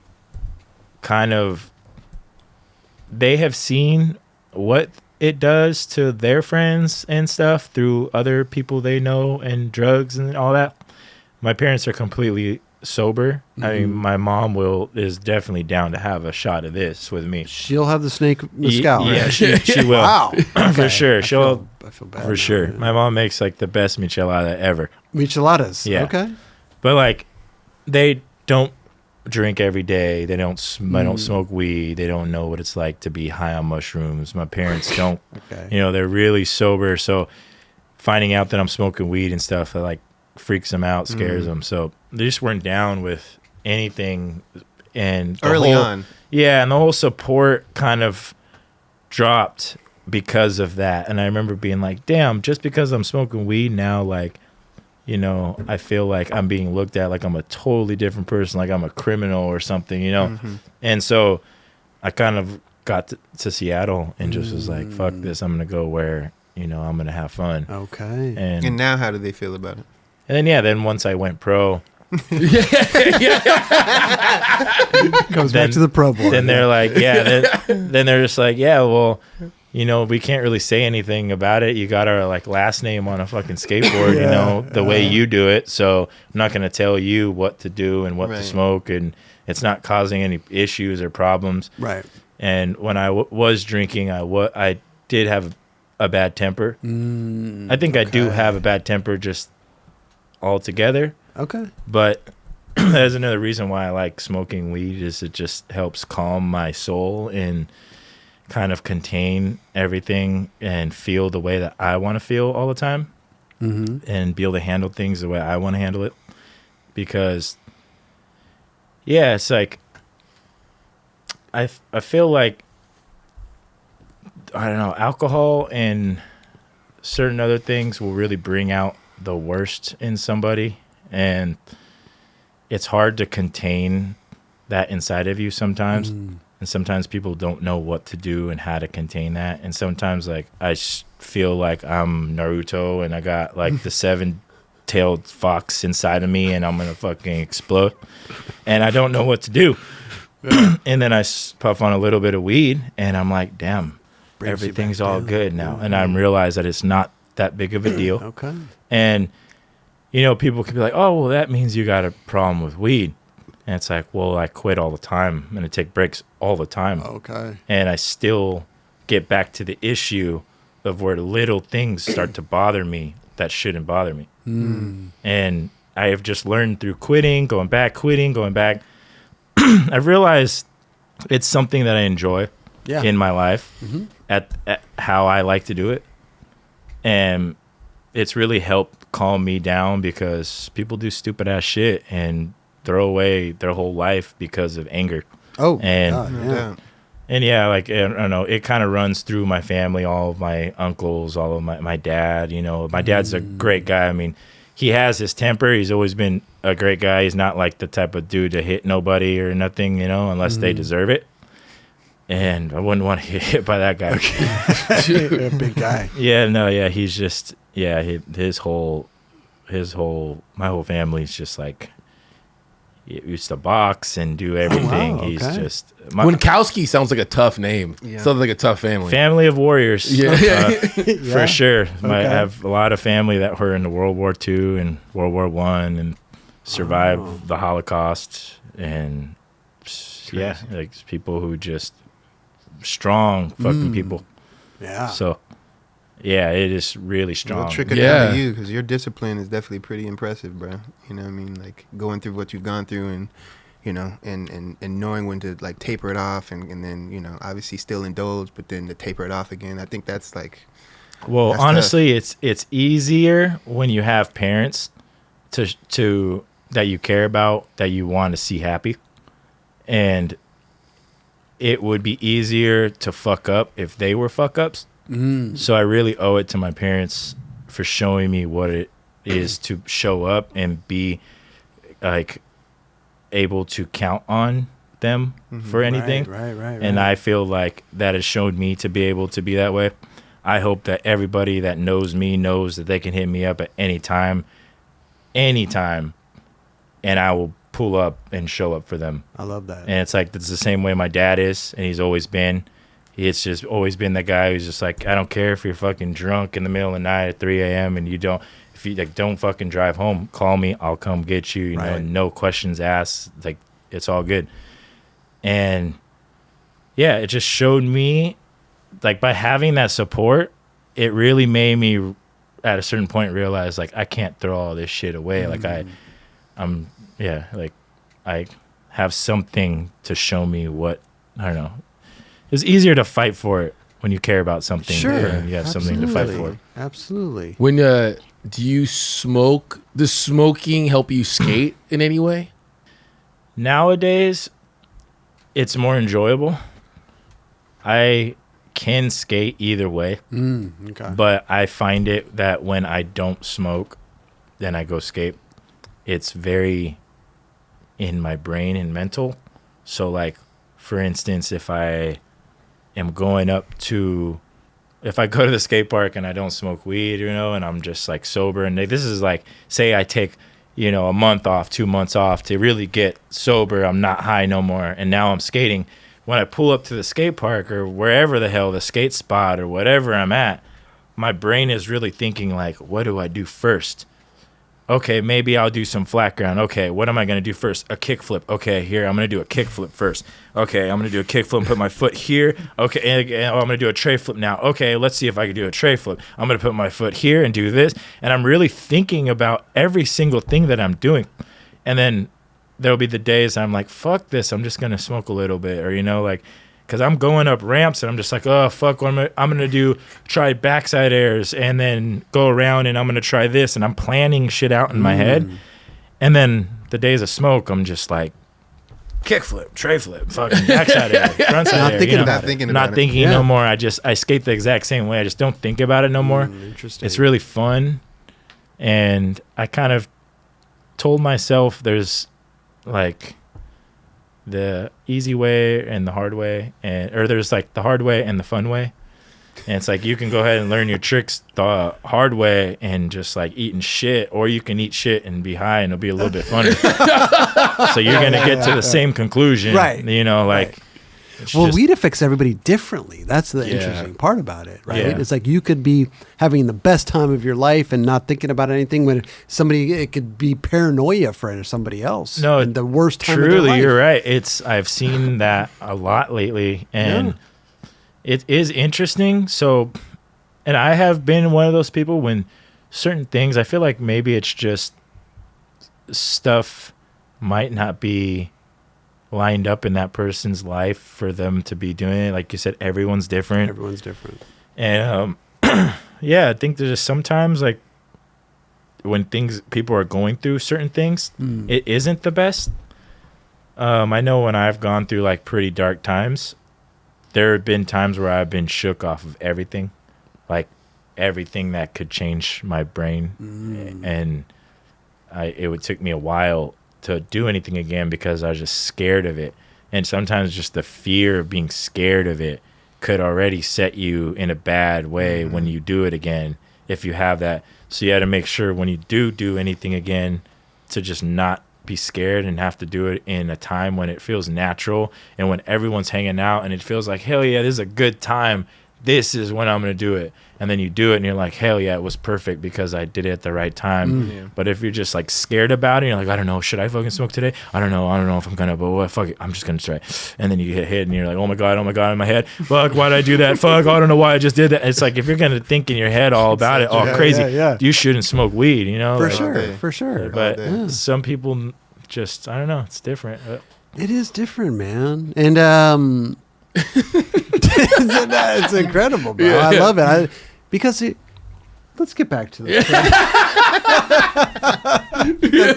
were talking about the pro board. Listen. Oh, I have nothing to do with the graphic. It was a surprise. Oh, what? Really? Yeah. So the first pro board was just everything about it was a surprise. I gotta bring this down here. I like it, but yeah, I didn't know anything about it. It was just kind of brought to me. We went to Amsterdam. I was having a pretty shitty day that day. How long have you been on Santa Cruz at this point? Maybe 2 years, 3 years, or something like that. Okay, so you're in Amsterdam, you have a shitty time. And I mean, I was having a great time, but at the moment, we were doing a lot of skating. Okay. And no eating. So you were hangry. So yeah, I was just like, this isn't working. And they were trying to tell me like, you need to be here by this time to do this online game of skate with, Tom Asta, and we're gonna do it at this time. You have to be here at this time. Okay. We had just done something over here and did something over here, and I'm like, when am I gonna get a time to go eat? Like, I'm hungry. I operate off of food, and that was just the thing. Is like one of the last team manager dudes, like he didn't really eat. So I don't think he thought about us. Oh, okay. So like he just was like, well, I don't need food, so you guys must not need it either. Because it seemed like that. Because we're just like, fucking, we're going here to do this, do this, do this, do this. At a certain point, I left, and I was just on my own, kind of pissed, looking for food. Found food, got a little bit happier, and then they call me up and are like, get over here to the Tom Asta game of skate thing. I'm like, no, I'm eating. And then Tom Remelard's with me, and he's like, yeah, let's just go, because he knew about the whole pro thing. So he's like, let's just get over there. Let's just take the pizza to go. Like, it's all good. We'll get it over there. And he somehow convinced me to leave where I was to go there, where they were. And I have the food, and I like pulled up, and they're like, here, gotta play this game of skate. And then halfway through the game of skate, they're like, wait, hold on. We got to switch these boards up. And then they pulled that board out and gave it to me and everything. And then the whole day switched, because I was like, man, I was just all angry from not eating. And then it just turned into like one of the best days. Really? Tight, I love that. This is a video. We're not watching the whole thing. It's 10 minutes long. But is there footage of it? There's got to be footage of the game of skate. Almost Mrs. Pro surprise party. Oh, the whole squad was there, huh? Oh, damn. Yeah, it was a fun trip. Was the Tom Asta game of skate thing real, or was that was just a fake thing? That was a fake thing, because that's another thing I was bugged by. I was like, what is this dumbass little thing that they're organizing? That to me, it didn't make any sense to make it such a serious thing as they were making it. I was like, this is cool and all, but we can do it after I eat. I need fuel. I can. We can wait. I can do a better job if I actually eat. But then, it was cool. We got there, dude. and I love that, bro. So you didn't know anything. It was a surprise, obviously. You just wanted to eat. You were hungry, but you had no idea. No idea. Yeah, no clue. They didn't even tell you beforehand, like, hey, you might turn pro. You might do that. No, just say you're pro. Yeah, no. I love that, bro. Good, Look at Eric Dress. Shout out to Eric Dress. Big shout out. The legend, bro. That guy turned pro when he was like 12. No joke. Yeah, I know. 12. 11 or 12. Yeah, he's been skating longer than I've been alive. It's crazy, dude. So that's awesome. And you're in Amsterdam, no less. Like, having a good time. Awesome. Yeah. Maybe visiting the Bulldog Cafe. I don't know. I've never been there. I never realized, because I went there just like a couple weeks ago. There's like it's like a bunch of different Bulldogs. Yeah. Oh, really? It's not just one little cafe. It's like a whole row of like the cafe, and the block. Yeah, it's the block. Oh, damn, it's pretty crazy, dude. Oh, wow. Yeah, it's interesting. I've seen that Bulldog place, but I've never been in there. Yeah, Amsterdam's a good time. Damn. I mean, you turned pro there. Yeah. Did you automatically set up your board, or what? Oh, yeah. Yeah? Oh, yeah. We set one up, and we immediately all started skating, and I guess the van was full of them the whole trip. No way. You didn't know. You didn't even know. Yeah, they were just behind shit and under stuff, and they were like stressing the whole trip that I was gonna see one. I didn't see anything, so it was a pretty good surprise. Yeah. Wow. That's super rad, man. That's crazy, bro. You're on a very legacy team. Like, they've been around for 50-something years. It's crazy. You ever think about that? You ever think about, like, the history of that company and, like, what you're... Because also you're writing, like, the history of, like, their boards, like the board shapes. Yeah, I agree. I think it's one of the most, like, badass companies out. It's started off kind of, like, cool too. Just like the way I see when I look at it back then, kind of just was always like kind of just badass and just like, I don't know, raw skateboarding. Yeah. So yeah. it is really cool. People like Salba, you know. Oh, so I'm telling you. yeah, I could listen to 50 Salba years. stories all day. Oh, when he was on the show, it Oh, was he's a great incredible, storyteller. bro. I want to get him back on just to tell more pool stories. He's out there still doing it, still jumping over fences and skating backyard pools. It's Yeah. crazy. Yeah, he's the Stretching. man. He was a yoga guy, right? I don't. Is he yoga? Was he guy? yoga or I he don't just remember. stretching? I remember he stretched. He was like working out type of dude. Yeah. For a minute. Yeah. Yeah, that guy's in great shape. Yeah. Yeah. Okay, what else is going on? Are we filming for anything right now? What's going on right now, present day? I have been filming a lot. Yeah. Just throughout the last few months. Okay. I don't know. I have no clue. No clue. Okay. Yeah, I have no clue really yet Mhm. what it's. I just know that I am probably gonna drop it all like next year in the beginning of the year. 2025. Yeah. And then that way I could just start fresh because the stuff that I have right now, like I'm at the point where I don't want to be holding on to clips for too long. Sure. So You're one of those guys. You want to get it out there. I'm just gonna, Yeah. I'm just gonna Okay. get what I have out there, and that way I can kind of start fresh because my mind's a little scattered right now when I think about it because of all the shit. I don't even know what I have filmed. Like so many different filmers, and it's all over the place, and I don't really keep track of it and go like, "Hey, could I get that clip after I film it?" So I don't really know what I know. I have clips, and Wait, but they'll let me be ask coming you. out soon. Let me ask you a question. Will someone show you footage and you be like, "Oh yeah, I forgot I did that." Does that happen to you? Yeah, it happened the other day. Yeah, that happened the other day. And then I also passed by a spot the other day that I was like, oh, shit, I got a clip there the other day, too. Like Like you I forgot. You yeah, said- like I just passed by and was like, oh, yeah, I forgot. Like, we did a bunch of work. Like, Rhino pulled up and we fucking cleaned that whole area and then, like, did so we could skate over this little rail or whatever Okay. and do this whole thing. But it was just like, I forget shit like that all the time because it's always in my neighborhood. What's a typical day for you? Like, do you like skate day? Do you go out? Do you know what you're going to go do? Maybe like with that spot, you do know what you're going to go do. You have to go clean it out, or do you go like to freestyle and just kind of see what's out there and maybe get some clips? I usually there's like a couple of people in San Diego that skate on like the weekends. So usually the weekends I'll skate more.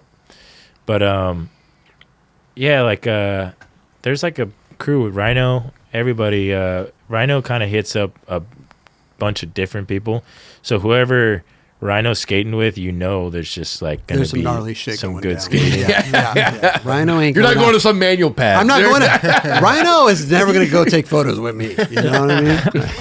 So yeah, I'll hit up Rhino, and hang out with the crew and go tag along on certain days, and then on certain days when I feel like chilling or just like I haven't skated, I just hurt if I just hurt my ribs and I'm like just trying to get back into it. So I'll pull up to like the other Memorial Skate Park that in Logan Heights, and I'll just go there and just cruise the back bowl a little bit and stuff, and I just nothing crazy, some backside airs and just the same old shit, sweepers and whatever, but nothing crazy, just fun. Because you're trying to get Cruising. back into we before the show you mentioned like you just messed your ribs up and it's been like what 6 weeks or something? What It's was been it? like 6 weeks. 6 weeks without skating. Yeah. How does that feel? Do you need skating? I feel like you're the type of guy that like if you didn't have skating, you'd be in a completely different place. Yeah, I realize that all the time. Yeah.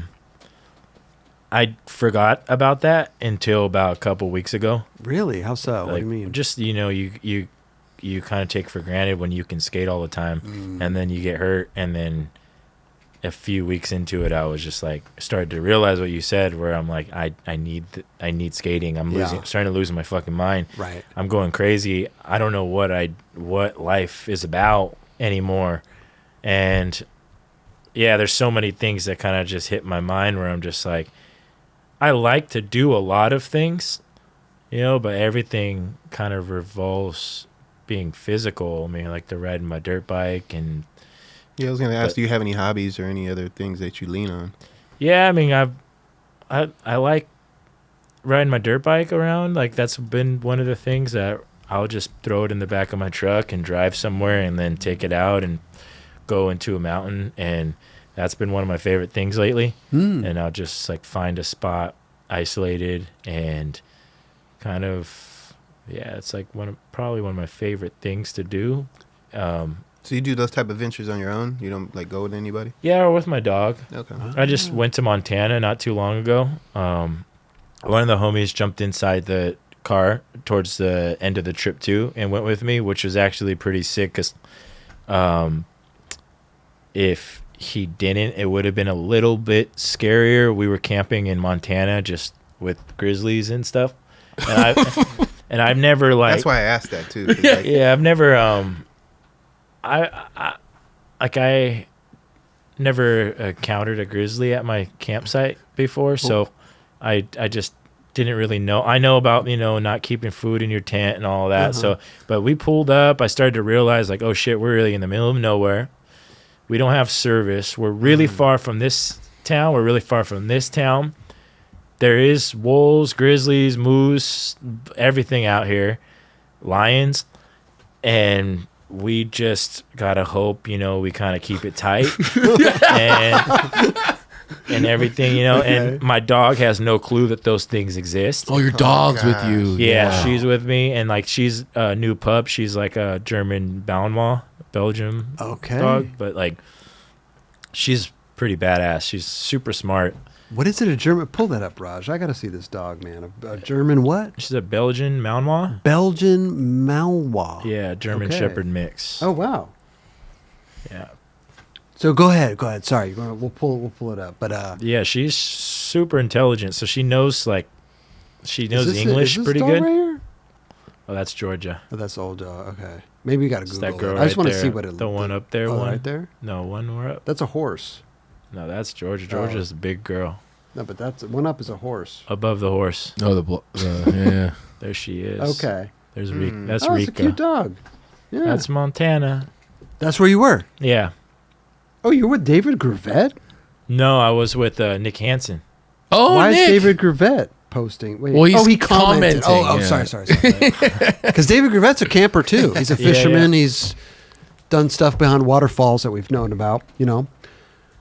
Yeah, well, we really enjoyed it out there. She got to see some wildlife. She got to see wild horses. She got to see a grizzly bear. Talk about the grizzly bear. Is a grizzly bear brown bear, black bear? I don't know the difference. It's a brown bear. Brown bear, okay. Yeah, black bears are black bears. Grizzly bears are like brown bears, but closer to the brown bears. How did the dog react to? Yeah, what happened when you saw the bear? Well, luckily she was chilling. She was fine. It was the next day. We were just driving out of the area. Area. I put the window down though, but her and the bear stared at each other for a minute, and they just. What do you mean you put the window down? Like, let me just see what happens. So she could put her head out the window because she likes to put her head out. Okay. So I was like, let her put her head out, like stare at the bear, and she starts to look at this bear, and she just looked at it, and the bear looks at her, and then the bear just goes back to just digging. And it didn't like seem like aggressive towards us. I know they could snap in an instant, but if it's threatened, I definitely would have been way more afraid if it was at. This is the bear? Yeah, it's the bear. Jeez. That's a big bear. Yeah. If we weren't close to in the car, I wouldn't be. Oh man! I feel like not more frightened. Not all dogs, but I feel like if dogs see like another animal, they like trip out. But she is pretty calm in all these situations. Oh yeah, she's cool. She kind of watches me, and she's like, if he's fucking freaking out, then I'm gonna bark. If I literally go like, if I just my eyes get wide and I look at her like a certain look, she knows. Oh, I'm gonna bark. He's fucking freaked out. Yeah. But if I look at her and I'm like, it's okay, it's all good, then she knows. She's like, okay, I'm gonna remain calm. They go off of your energy. Yeah. But we were in the tent on one of those nights, and we heard. Luckily, she was sleeping. Poor girl was tired from all the traveling and camping, but she stayed alert for like the first 3 nights, just like every night, all night long. And then by the 3rd night, she just was out. Right. But one of the nights when she was out, a bear actually came up to the tent and sniffed our tent. And I kind of froze up in the tent, and I looked down at her, and she was just like, how did you? Perfect timing, dude. She was sleeping. And yeah, and I was just like, fuck, I'm so glad. Because if she barks or something, I don't know what's going to happen next.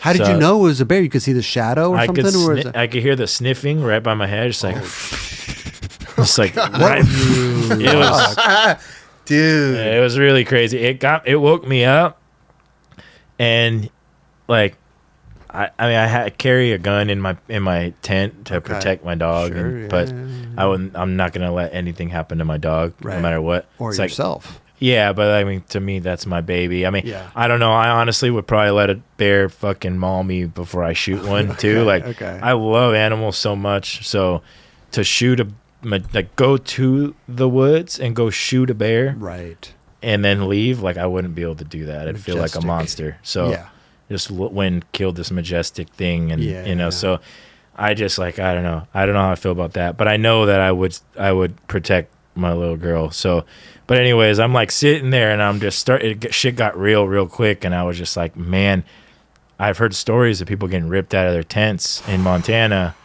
and like that's the end of them. Because they left a Snickers wrapper in their tent or some shit. So I'm like, I'll be damned if that's going to happen to me and my dog. So I'm just holding my gun. But then I started to realize how bad I would feel if I actually shot this thing. Right. And then luckily it just walked away, and I stayed up for a little while. But yeah, and then I was like, it's the energy, bro. I mean, luckily you didn't have to do that, Yeah. I don't know. Something in me, I always bring something for protection, but something in me feels like I'm never going to have to use it. Like, there's no reason. The animals are always going to know that I'm chilling. Yeah, I was going to say, because you have a calm soul in that sense. Yeah, because I've seen one in Montana. It was a black bear. It wasn't a grizzly. And I wasn't in the car, and I was just chilling on foot. And that one wasn't as bad either. Like, I actually yelled at some tweakers because they came up and started flashing lights at the bear and yelling at the bear and like getting too close, and then it started to growl at them. So I was like, hey, you guys are pissing the bear off, fuck off. Like, right. So like, people are weird when that's like trying to get a rile out of them. Get leave alone, bro. Yeah, I don't know what they were doing, but I was sitting there smoking a joint, hanging out with the bear for like 2 hours. He was chilling. Yeah, he was Smokey the bear. He was fine. And then like the same night, trying to prevent forest fires. A man in Montana, it was like 3 a.m, pulls up to me, and this is like by a river over some bridge in some random park, because I had heard from the other homies, this was on a skate trip, and everybody else got to the like hotel we were staying at and said, there's a bear here, there's a bear there. We were at dinner and we missed it, so I wanted to see the bear so bad that I went out looking for it all around Missoula, and like they're all in the hotel sleeping, and I'm just walking all around the town. It's not that big of a town. I just walked everywhere to the campus. I started getting deep into the woods, and I was like, yo, this is getting sketchy. I gotta go back. So I started to go back, and then right when I got back to the front of the hotel, the bear was there again. So it wasn't even anywhere that I went looking. It was just right there where I left. Yeah.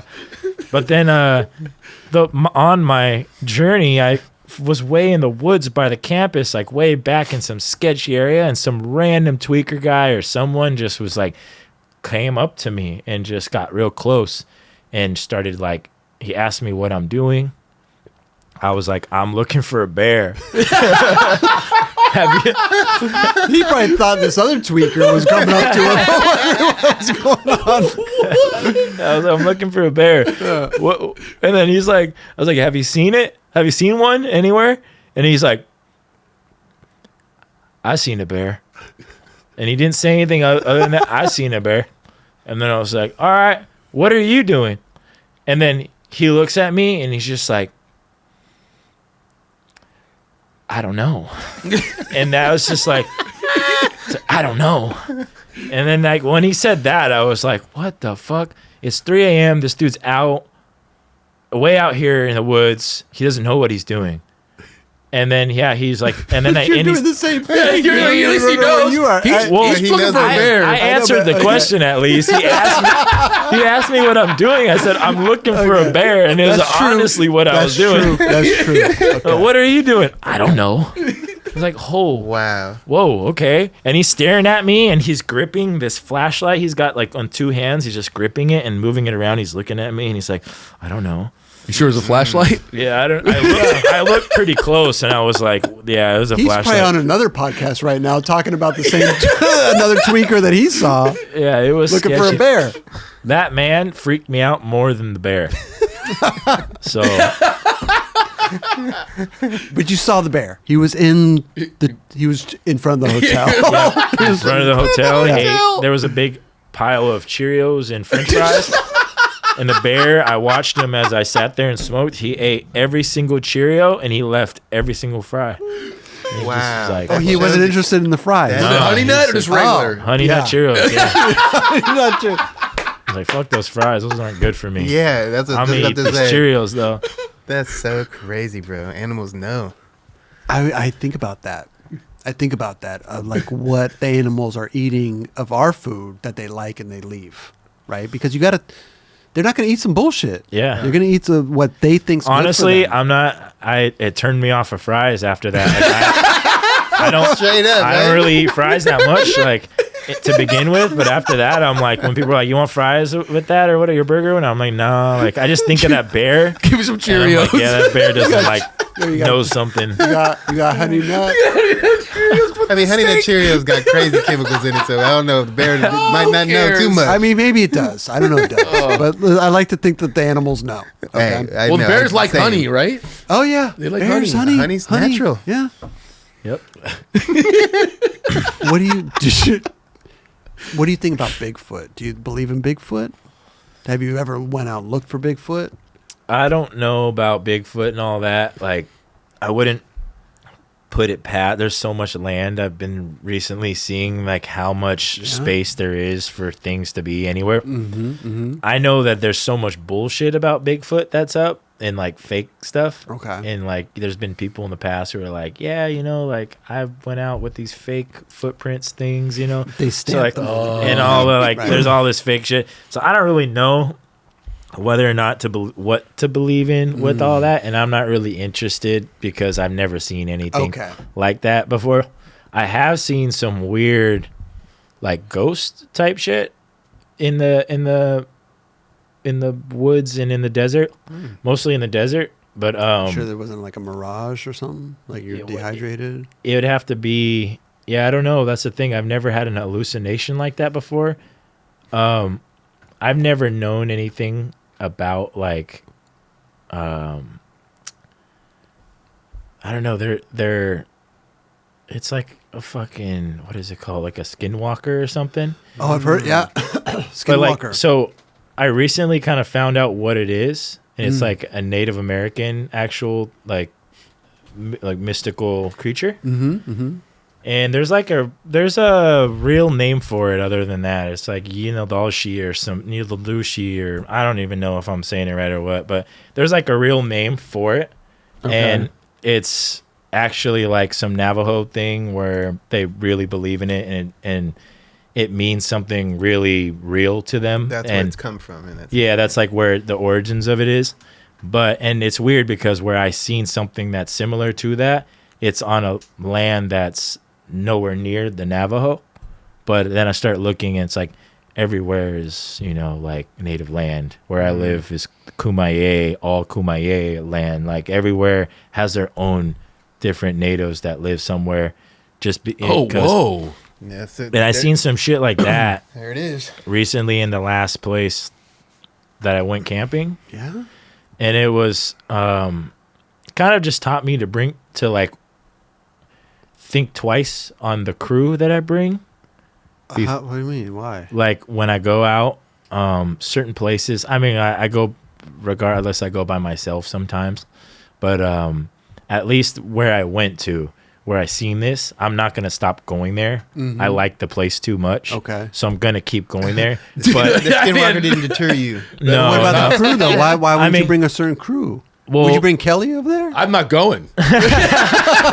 He tell you saw a skinwalker. well, I'm not to going. me, if it wanted to do something, it would have did it that night because Yeah, exactly. I didn't do anything. So Okay. to me, that's what kind of makes me go, whatever. It's not that bad because I was scared all night long, but nothing happened all night long, and I was ready, but nothing happened. Right. But I would just think twice of the crew because I brought 2 people out there to this place with me. Every time in the past I've gone out there, I have my older brother and my other older, like, just people that I know if shit goes down, I could count on some other people to help me out at least. Okay. This time in particular, I brought 2 people. One of them, Taiga and the guy, skater, coming Oh, he's up from for Japan. Japan, yeah. He was staying at my house, and he was killing it. Got knocked out second day staying at my house in the streets. Just fucking did some huge rail, went straight to the dome. Oh, no. We were at the hospital for like 2 days. It sucked. He's a beast, dude. He is. He's gnarly. Dude, wait He's till super you see good. the stuff he did in SD. Like it. Wow. He did some crazy stuff right off the plane. Just showed up, killed it. Then second day, broke his wrist, knocked out. Wow. And then Who's still this got dude? more clips. We've talked about it on the show. Taiga and the guy. Tagging the Tiger guy. and the guy. He did he not just win Tampa Am or Yeah, I think Yeah. maybe he just Yeah. won Tampa Am. He had the gnarliest line, remember? no, he got That's not that second. He one. got second. Okay. Second or third. There's other kid from Korea that just Yeah. won. That's Maybe I got insane. confused. Yeah. Yeah, he was with me, but he had a broken arm. He had just got knocked out the day before, and he had a broken arm. So I'm just thinking, like I got my homie who's 17 with the broken arm, who I can't really speak to because he doesn't speak too much English, and I don't speak too much Japanese at all. So now we're out in the woods where we don't have connection, where we can't really use Google Translate, so we can't really talk to each other. He's got a broken arm, and I wouldn't put it past his samurai soul that he would still be a lot of help to me out there. But I was just that's what I had. All I had out there was him, and my other homie who I brought out there got so drunk before we had got to the spot that he passed out sleeping before He's we no made good. He's no before good. we made food. Right. He was already in his tent snoring, so I was like, shit happens. He's not waking up. Right. Taiga's gonna be some help, but he'll use that one arm, I know. But I just was in my head thinking man, because what happened is we made the food. My homie goes to sleep. We're talking, we're hanging out, and we're just kicking it. And then we had the fire, we made some food, and then now we're like, okay, let's go to sleep. He goes in his tent. I'm about to go in mine, and before I go to sleep when I'm camping, every time I go take a pee, last piss, so I don't got to get up in the middle of the night. Yep. Or at least postpone it or whatever. I'm pissing outside of this cave because we're staying kind of in a cave. And I walk right outside the cave. My tent's the first tent, and when you walk into the cave. And I've seen mountain lion at this place before. So I'm super cautious, and I got my light on, and I'm looking everywhere, and I'm pissing, and I'm looking everywhere. You got And a I- headlamp. Yeah. Okay. And I see across from me in this other cave. And it's just like that image you had on there just a second ago. But The skinwalker. yeah, but it's just the face. It wasn't the whole body, no crouch down little thing. It's just the crazy face. It's insane looking. Eyes lit up. It is just a white, ghostly looking face. I don't know how to describe it. In the desert, in this cave. And I'm pissing, and as I'm pissing, I'm thinking in my head, what the fuck am I looking at? There's no way that is what I think it is. Because the light, it kind of fades after a while. So shit that's kind of far is a little bit faded. Yeah. So I was like, there's no way that's got to be a flower or something. My eyes are tricking me. There's something going on here. So after I pee, I walk closer to it to go investigate. This guy's walking love into that. the gunfire. And I as love it. soon as I see it clearly, it is what I thought it was, and I could see the face very clearly, Wow. I got really freaked out, and I immediately backed up. I didn't even turn around. Like I backed up, staying with my eyes on it. And I went all the way back in the cave, bumped into the rocks and shit, and just was like backing up into the cave. And then I like turned my light off really fast, jumped into my tent, and then I grabbed my gun. And then I realized in my head, I was like, I don't even know if my gun will work on what I just saw. And then I was like, what did I just see? And then I thought about who I'm with and how much help they're going to be. And then I was just like, fuck. Shit got real so quick. And I was up all night long in my tent.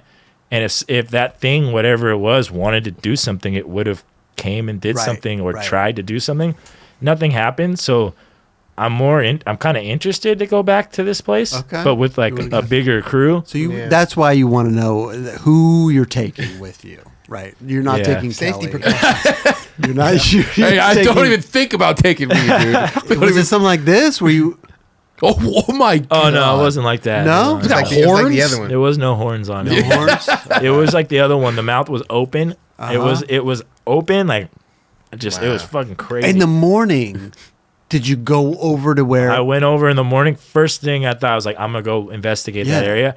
Nothing over there. Nothing. That could it wasn't like a little painting on the rock or something. That's what I thought. Like I was gonna see something in the morning. Be like, oh, maybe I'll go over there and there will be an explanation. And you were sober at the time. Yeah, no. I smoked a little bit of weed that night, but I've never hallucinated like that off of weed. Yeah. If I would have eaten mushrooms and seen that, it would have made perfect sense. Right. But like, what about a little bit of weed. What you saw? Yeah. Yeah, it was like that. That little, but more clear, glowing like, way eyes. more clear, and just like, dude, that's gnarly. Skinwalkers are real. There it is. I don't know. Yeah, I don't know what the hell I saw, but it was something. You saw something. But yeah, I was sitting in my tent all night, just thinking, man, I'm always cautious about lions and stuff out here. I never stopped to think about like the ghosts and like other spirits and stuff that could be out in this area, because where I go sometimes is so deep and there's probably so much history there. And I'm just like, I have no clue what has happened here and what is lingering around. And I don't think about it until it pops up. And yeah, that one popped up and scared the hell out of me. Bro, I would have been on the next fucking. Yeah, I would have been out there. I would have been like, yo, wake up, pack up your tent, man. Like, we got to get this guy. We got to get it. Yeah, there's only been one time where I have done that, and I woke everyone up and I was like, "Yo, we're going. I'm driving. I'm not sleeping here." What happened then? Didn't feel right. It was like another kind of ghost type of weird thing. Okay. I don't same kind of scenario where I was thinking mountain lion, and then something totally different happened, and it was with Chris Cope and my friend Lucas Miller, two other guys from SD. One of these guys I never had met before this trip, so it's just like some stranger. And we pull off in between, like, I don't even know where the hell we're at, in the middle of California by the water. Before you get to like Cayucas, you go from the 5 and you're going through windy roads all through the mountain, and there's nothing around, no connection, nothing. And Chris is like, I know this spot where I wanted to sleep at once, but I was like I think he said he was too scared, so he slept in his car, but he wanted to camp there because it was a cool spot. So we're like, okay, cool. Well, there's like a bunch of us. Let's go camp there. When we pull up and instantly go walking around looking, they put their shit down. I start noticing bones right next to all of their sleeping bags. And I was like, oh, Lucas, like, your sleeping bag's right here. Look, there's a pile of bones right here next to your sleeping bag. We're in the middle of just in the middle of nowhere. So I'm thinking like those are bones from like maybe a mountain lion killed something, and those are the leftover bones from it. And like whatever, there's a pile of bones there. There's a pile of bones there. We start noticing piles of bones kind of everywhere. So we're like, what the hell's going on over here? Whatever. They set their shit up over there. They set their shit up. They just move like 30 feet away.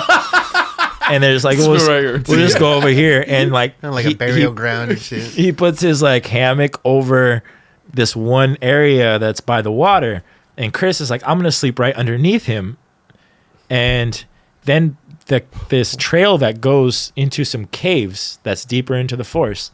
And I was looking at it and I was like, hey, just saying, but like based off the bones, there could be mountain lions, and mountain lions could live in caves. That looks like it might be where they live. And this is their fresh water source. So at night, they're going to come through this trail, and the first thing they're going to do is take a big drink of water, and your hammock is blocking their water source. And like, and then like, they're just like, whatever, like, let's go. Oh yeah. Like, let's go investigate the caves then, to make sure there's no lions or whatever. So we go walking in the caves. This is at night. This is at night. This is before it's getting dark. Dusk. Now you're looking for Dusk. lions. Okay. So yeah, we start exactly. The we lion's start, probably in front of the hotel. yeah, straight up. And we get to these caves. We start going, and we find human clothing. No. Yeah, there's human clothing inside the cave. Like what? A pair of pants, flannel, Just t-shirt. Pants and shit. Just like someone just took their shit off and threw it in there.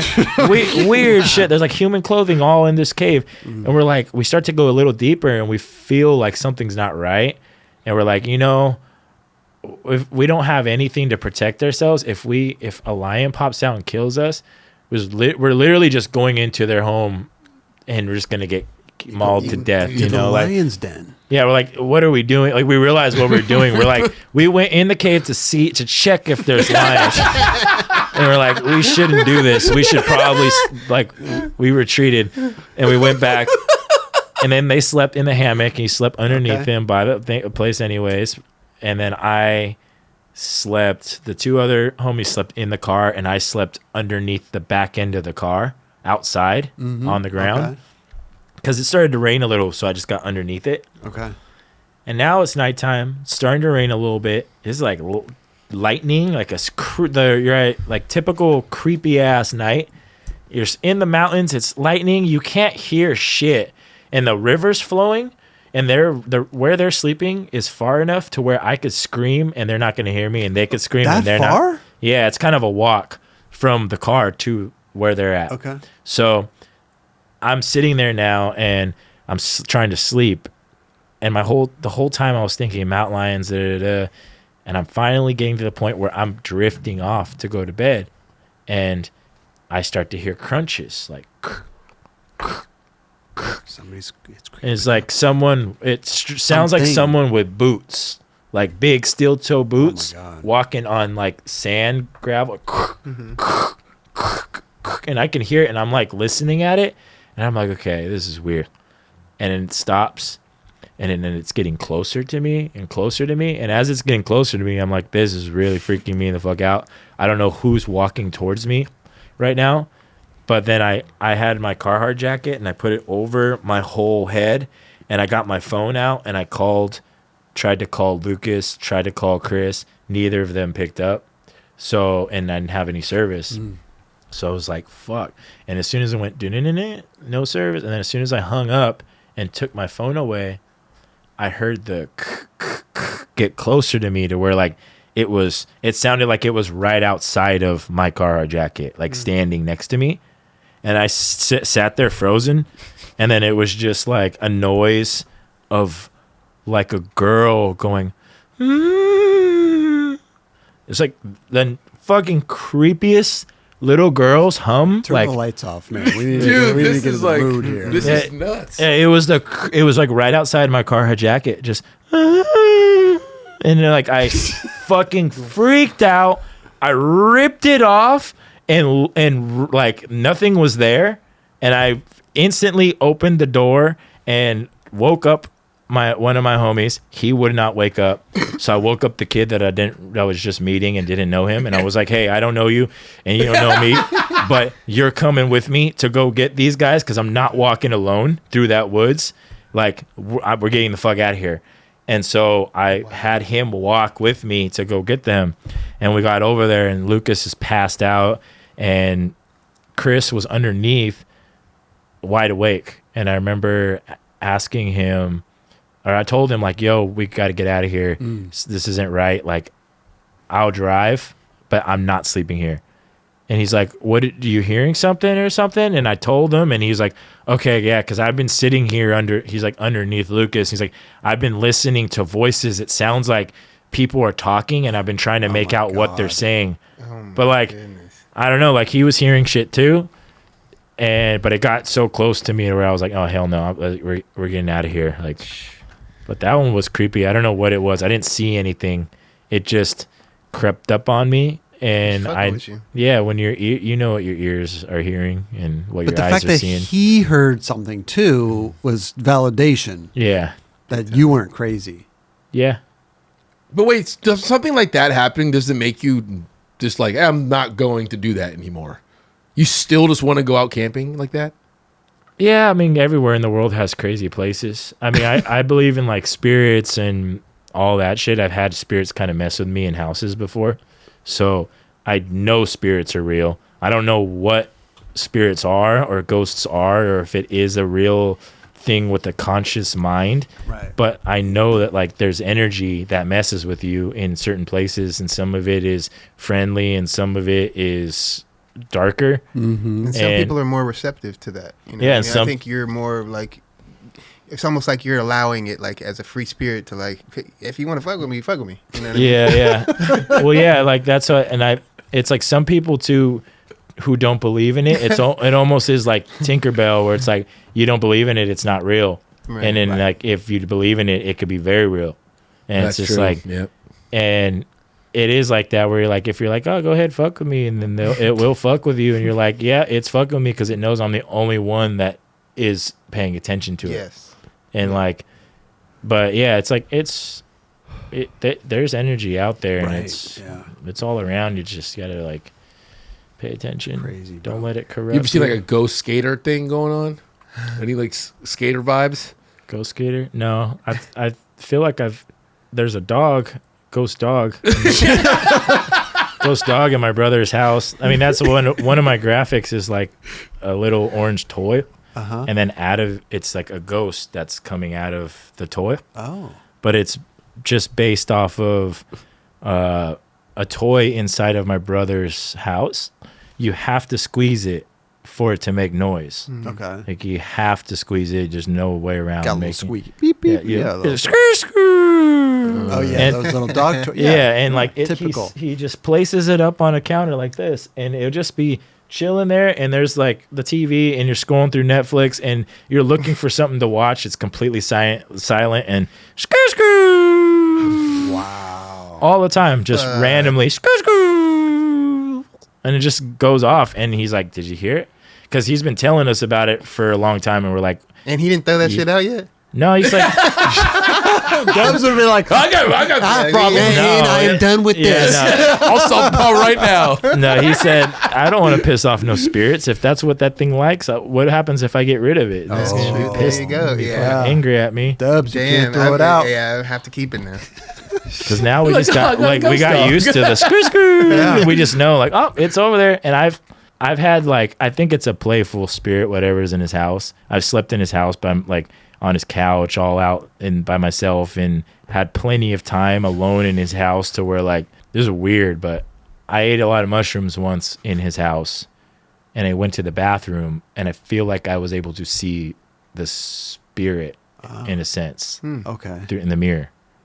Because I went to the bathroom, and when I looked in the mirror, I started playing with the reflection in the mirror. And then after about a couple minutes, I realized the reflection wasn't me, and I was playing with like someone else. Wow. But you're on mushrooms. Yeah. So then, yeah. So then I was like, okay, well, and then once I realized that, I was like, all right, well, enough playing around in here, and then I just turned around and went back out and went back to watching Frankenstein.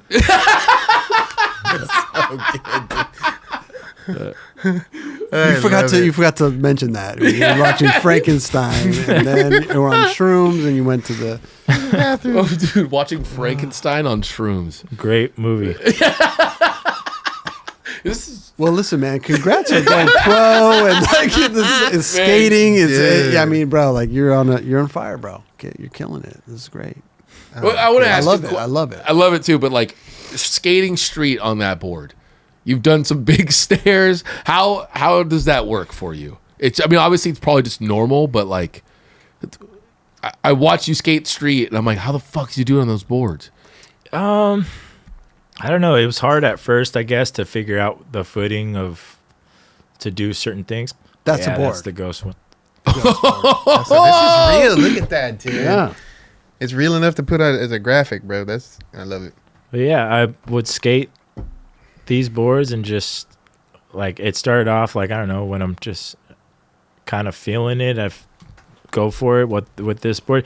I think it just got to a point where I realized I didn't like just jumping down huge shit, 'cause all I used to do is jump down big shit and skate big rails or try to skate big rails, and then I was getting smoked all the time, and then I started learning how to backside air, and I started realizing that like, oh, this feels like I'm flying, and like I don't know, I could show up to the park and there'll be days where I'm just like, I just want to go to the park and just do backside airs for an hour. And you just go and do that and it feels great. And you're just like, man, this is awesome. Like it feels so much better than jumping down a 14 stair 25 times For sure. to try to get whatever trick.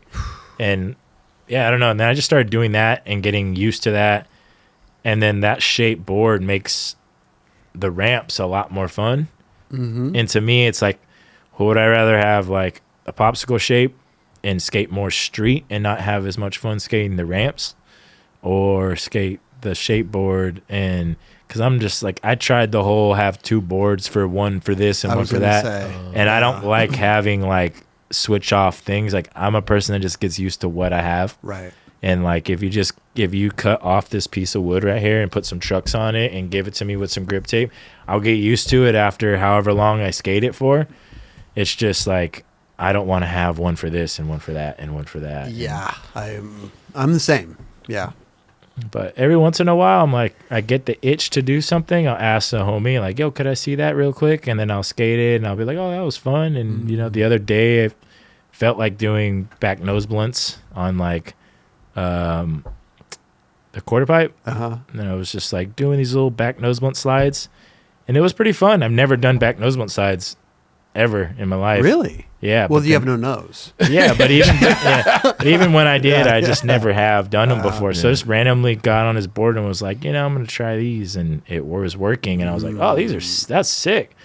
And then I got on mine. I was like, oh, I can't do it on mine like that. Can't do it. But right. then now every time I've been seeing the same homie, I'm like, oh, can I see your board again real quick? And then I'll just hit a quick backside nose one side, and then I'll give it back to him, and I'm like, all right, back to mine. You got to get that feeling. That back nose blunt. I love it, dude. Bro, I love your skating. I love watching you on the board. I can't wait for this new video part you're working on. You got something brewing for 2025. Yeah, for sure. Yeah. Definitely. And Santa Cruz is treating you good. Everything's good over there. Yeah, for sure. That's amazing. I love it, dude. What's the secret to handplants? Practice. Yep. I was fucking... Oof. How do you, I mean, I've never, as you could tell, I've never done one in my life, but like, what is the starting process? I don't even know all the different kinds you can do, but how do you even start to do that? That's like insane. I started doing them halfway up the ramp, just like little... on the transition? Yeah, on the transition. You just put your hand down, you kind of do it like a kick turn, just higher than your hand. And then you just go higher and higher and higher. And then you have to really trust yourself to like, when you actually go for it, you got to have all this speed and you enough to go off the coping, aim your hand to the right spot on the coping, and then throw back in. And when you're first learning it, it's not that bad to just throw them in there. But I don't know, the people that I was watching, like, I don't know, when you see Neil Blender do them and certain other people stalling them, you know, Lance Mountain or Grasso, you see certain people do them and make them look a certain way. You're like, that's how I wanted to learn them. So I was just like, did them over and over and over and over and over. And it just took time and falling. And yeah, some of the falls were shitty. The fucking board falls on you, hits you in the head and stuff. And, yeah. I but mean, like, that's a big board to hit you on the head. But yeah, you just like every fall and every mistake, you figure something out. So then you're just making progress. It's like anything, right? It's like learning how to backtail on a ledge. Yeah. You know? I think with the difference, obviously, is like using your full body is probably I've never really had to experience that. And so once you get to that position, the next thing is committing to going back in. And that seems maybe like the scariest part. Or always hard to getting into it or getting out of it? Getting into it is probably a little scarier when I think about trying it on something big and tall, because it's like depending on your balance, like how your balance is that day, or my balance is, the first try going for it, you never know, like, if you're going to go too slow and you're going to be falling in the ramp, or if you're going to go too fast and you're going to be falling like on the deck. And I don't know, if it just makes it kind of like a guessing game. And then, but as soon as you go off the ramp and you get your hand there, you kind of know what's going to happen. You're like, all right, this is going to happen. And then depending on which way you're leaning, you can kind of make a decision. Because like it's always, that's kind of the way it is. Like skating the rail, skating the gap. It's always the first try that's always the weirdest one. The scary ones are the ones where your feet aren't on, like, you don't feel it all the time. I like to feel the feet on the board. Yeah. And there's times where, like, usually with certain inverts, I don't know, there's like ones you flip your board and stuff, and you got to throw it back on your feet real quick and then go back in real quick. And there's like only a split second where you get to feel your feet on the board. And sometimes you can only feel one of them on the board good, and the other one you're just guessing and you just throw it in there anyway. And like, sometimes it works out and sometimes it doesn't, and those ones that doesn't fucking suck. But you taking notes, Kelly? You're getting ready for your first invert? Yeah, well, if I tried it, it would need a lot of pillows everywhere and a body. Listen, you should see this guy try to hippie jump. You know what I mean? Like, he's talking about trying to do inverts over here. No, I genuinely, I never grew up like skating. Obviously, there was no like transition around me. I just grew up skating what was in front of me. So it got to a point where it looked so foreign. I never learned that. I can do a little bit, but that seems like it's a very advanced trick to do on transition. It's not like everyone just goes and does, like, you know what I mean, hand plants and all that stuff. So it's. Kelly, did you say you need pillows and a body? No, like a body. What's it called? Like a body suit, like with armor, like a bear suit or something, whatever it is. He needs protection. I need protection. That's what he's Yeah. saying. Yeah. That's what he's saying. Yeah. Pillows, body, and protection. Gotcha. You got that right, Raj? Got it. Check. Erick Winkowski, man. This has been great. This has been amazing. Bro, thank you for sharing all of the trials and tribulations and where you've been and where you're going, and it's great, dude. And thank you for bringing the snake mescal. That was a treat. Dubs, I couldn't do it. I couldn't do it, but I partaked in the peanut butter whiskey. But Dubs got the. I got a little taste. Yeah, got a little taste, bro. Wasn't too It will bad. forever be with you, bro. It You will. and I'm Erick thankful. are I like it. bonded. Yeah, we are. I mean, yeah. I love it. I love it. Can we give you some nightclub stuff to take home with you? yeah, for sure. Bro, we got you. Kelly, you Yeah. do the honors, dude. What size are you rocking? XL. XL? Okay, dude. So we got the mescal. The snake head is still dipped underneath the... I feel like that's going to end up as like a board graphic. Bro, It should. what's up with the board graphic? Yeah, that would be cool. That's a good Have one. you pitched it to him? Maybe in the future. That Maybe sounds if like they're a good that's one. an Watching idea. that right now, dude. That's an idea right there, bro. Yeah, that's a cool I'm one. taken back by it, bro. I've never seen such a thing. I mean, I've seen the little. Remember we were talking about the lollipops with the They have crickets Scorpions? and crickets, scorpions, and Yeah. stuff like that. But I mean, this guy walks in with a bottle with a snake in it. He said, "I'm gonna go to the car. I forgot something real quick." Brings back a thing. Oh, dude, that's incredible, love it. man. So we got the video part coming out. I always go back to the video part because I love. It's so interesting because people have such a different method of filming. You know, it's like when we used to go out and skate, sometimes we would know what we wanted to go do. You know, we'd make a mission to that. But like other times it would just be, good, thank you, Kelly. It would just be going out and filming. It would just be like spontaneous.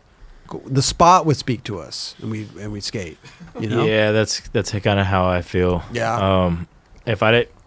Sometimes I'll pass by things in my neighborhood and I'm like, oh, that thing's been calling to me. I mean, there's a couple things right now that I could think of that I'm like, oh, I still need to go get that in the neighborhood. It's just sitting there and I pass by it every day and it's just been calling.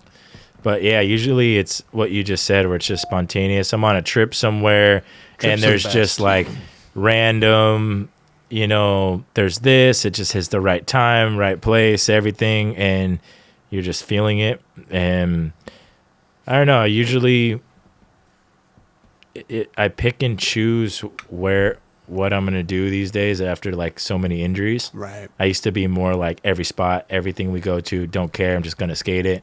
And then I've just gotten smoked and broken ankles and stuff and just surgeries and shit. So I'm like, nah, I need to pick and choose my battles a little better. Right. So now I'll sit back, and if, like you said, there'll be rail or something, I'll be like, oh, this one's calling. I got to jump on this one. Or like some stairs that I'm like, I haven't skated stairs in a while, and this one right here is the one. Like, these are going to be the ones. But then, yeah. It's funny how, like, you get older and that you kind of do it out of necessity, like you're saying, but also it feels so good to let the spot kind of talk to you and dictate what you're going to do, you know? It's kind of dope. It is. Yeah, it's not not that fun when you're, like, trying to think of it like, I got to go get clips. All right, what am I going to do? Yeah. Where's the... let me think of a spot, and you think of a spot that you don't even know what to do, and then you're trying to think of everything that's been done or try to think of your own thing, and you're just like, when you're trying too hard, that's when it just gets like, I don't know, I can imagine that gets stressful for people. I see other people kind of do it that way and get like really stressed out. It's just, it's like weed, man. Everybody's different. Yeah, everybody's different, man. Yeah, skateboarding is becoming really crazy. It's like almost like music. It's just like there's so many different genres of it, and it's not just skateboarding and not just music. It's like, what kind of music do you like? Do you like this kind of music or this kind of music or these kind of skaters or these kind of skaters and there's this kind of skating? Yeah. And it's pretty insane. Like, I don't know. It's really changing, even just to see like people coming up now and how it's like kind of more about contests and competing is like a big part of it these days. It's like, drop me off at the park so I can get good, so I can go compete, so I can go get gold. Right. And that's like what it's almost seeming like it's more about these days. And it used to just be like, drop me off at the park so I could fucking pass the day because this shit's fun. Right. And this is like keeping me from losing my mind. And then like nowadays, people are just training, and it's actual like training, and they got their training facilities, and they're like trying to get good so they can go and get gold and do this and that. And it just kind of destroys the whole essence of skateboarding to me a little bit. That's all cool and all, and competing's cool and fun and everything for people to watch and everything, but it's just like the true essence of it is, you know, Jake Phelps and those guys who aren't here to kind of keep it in line and keep it in check and make it so people know what it's about these days. And now there is no real voice saying, no, this is skating.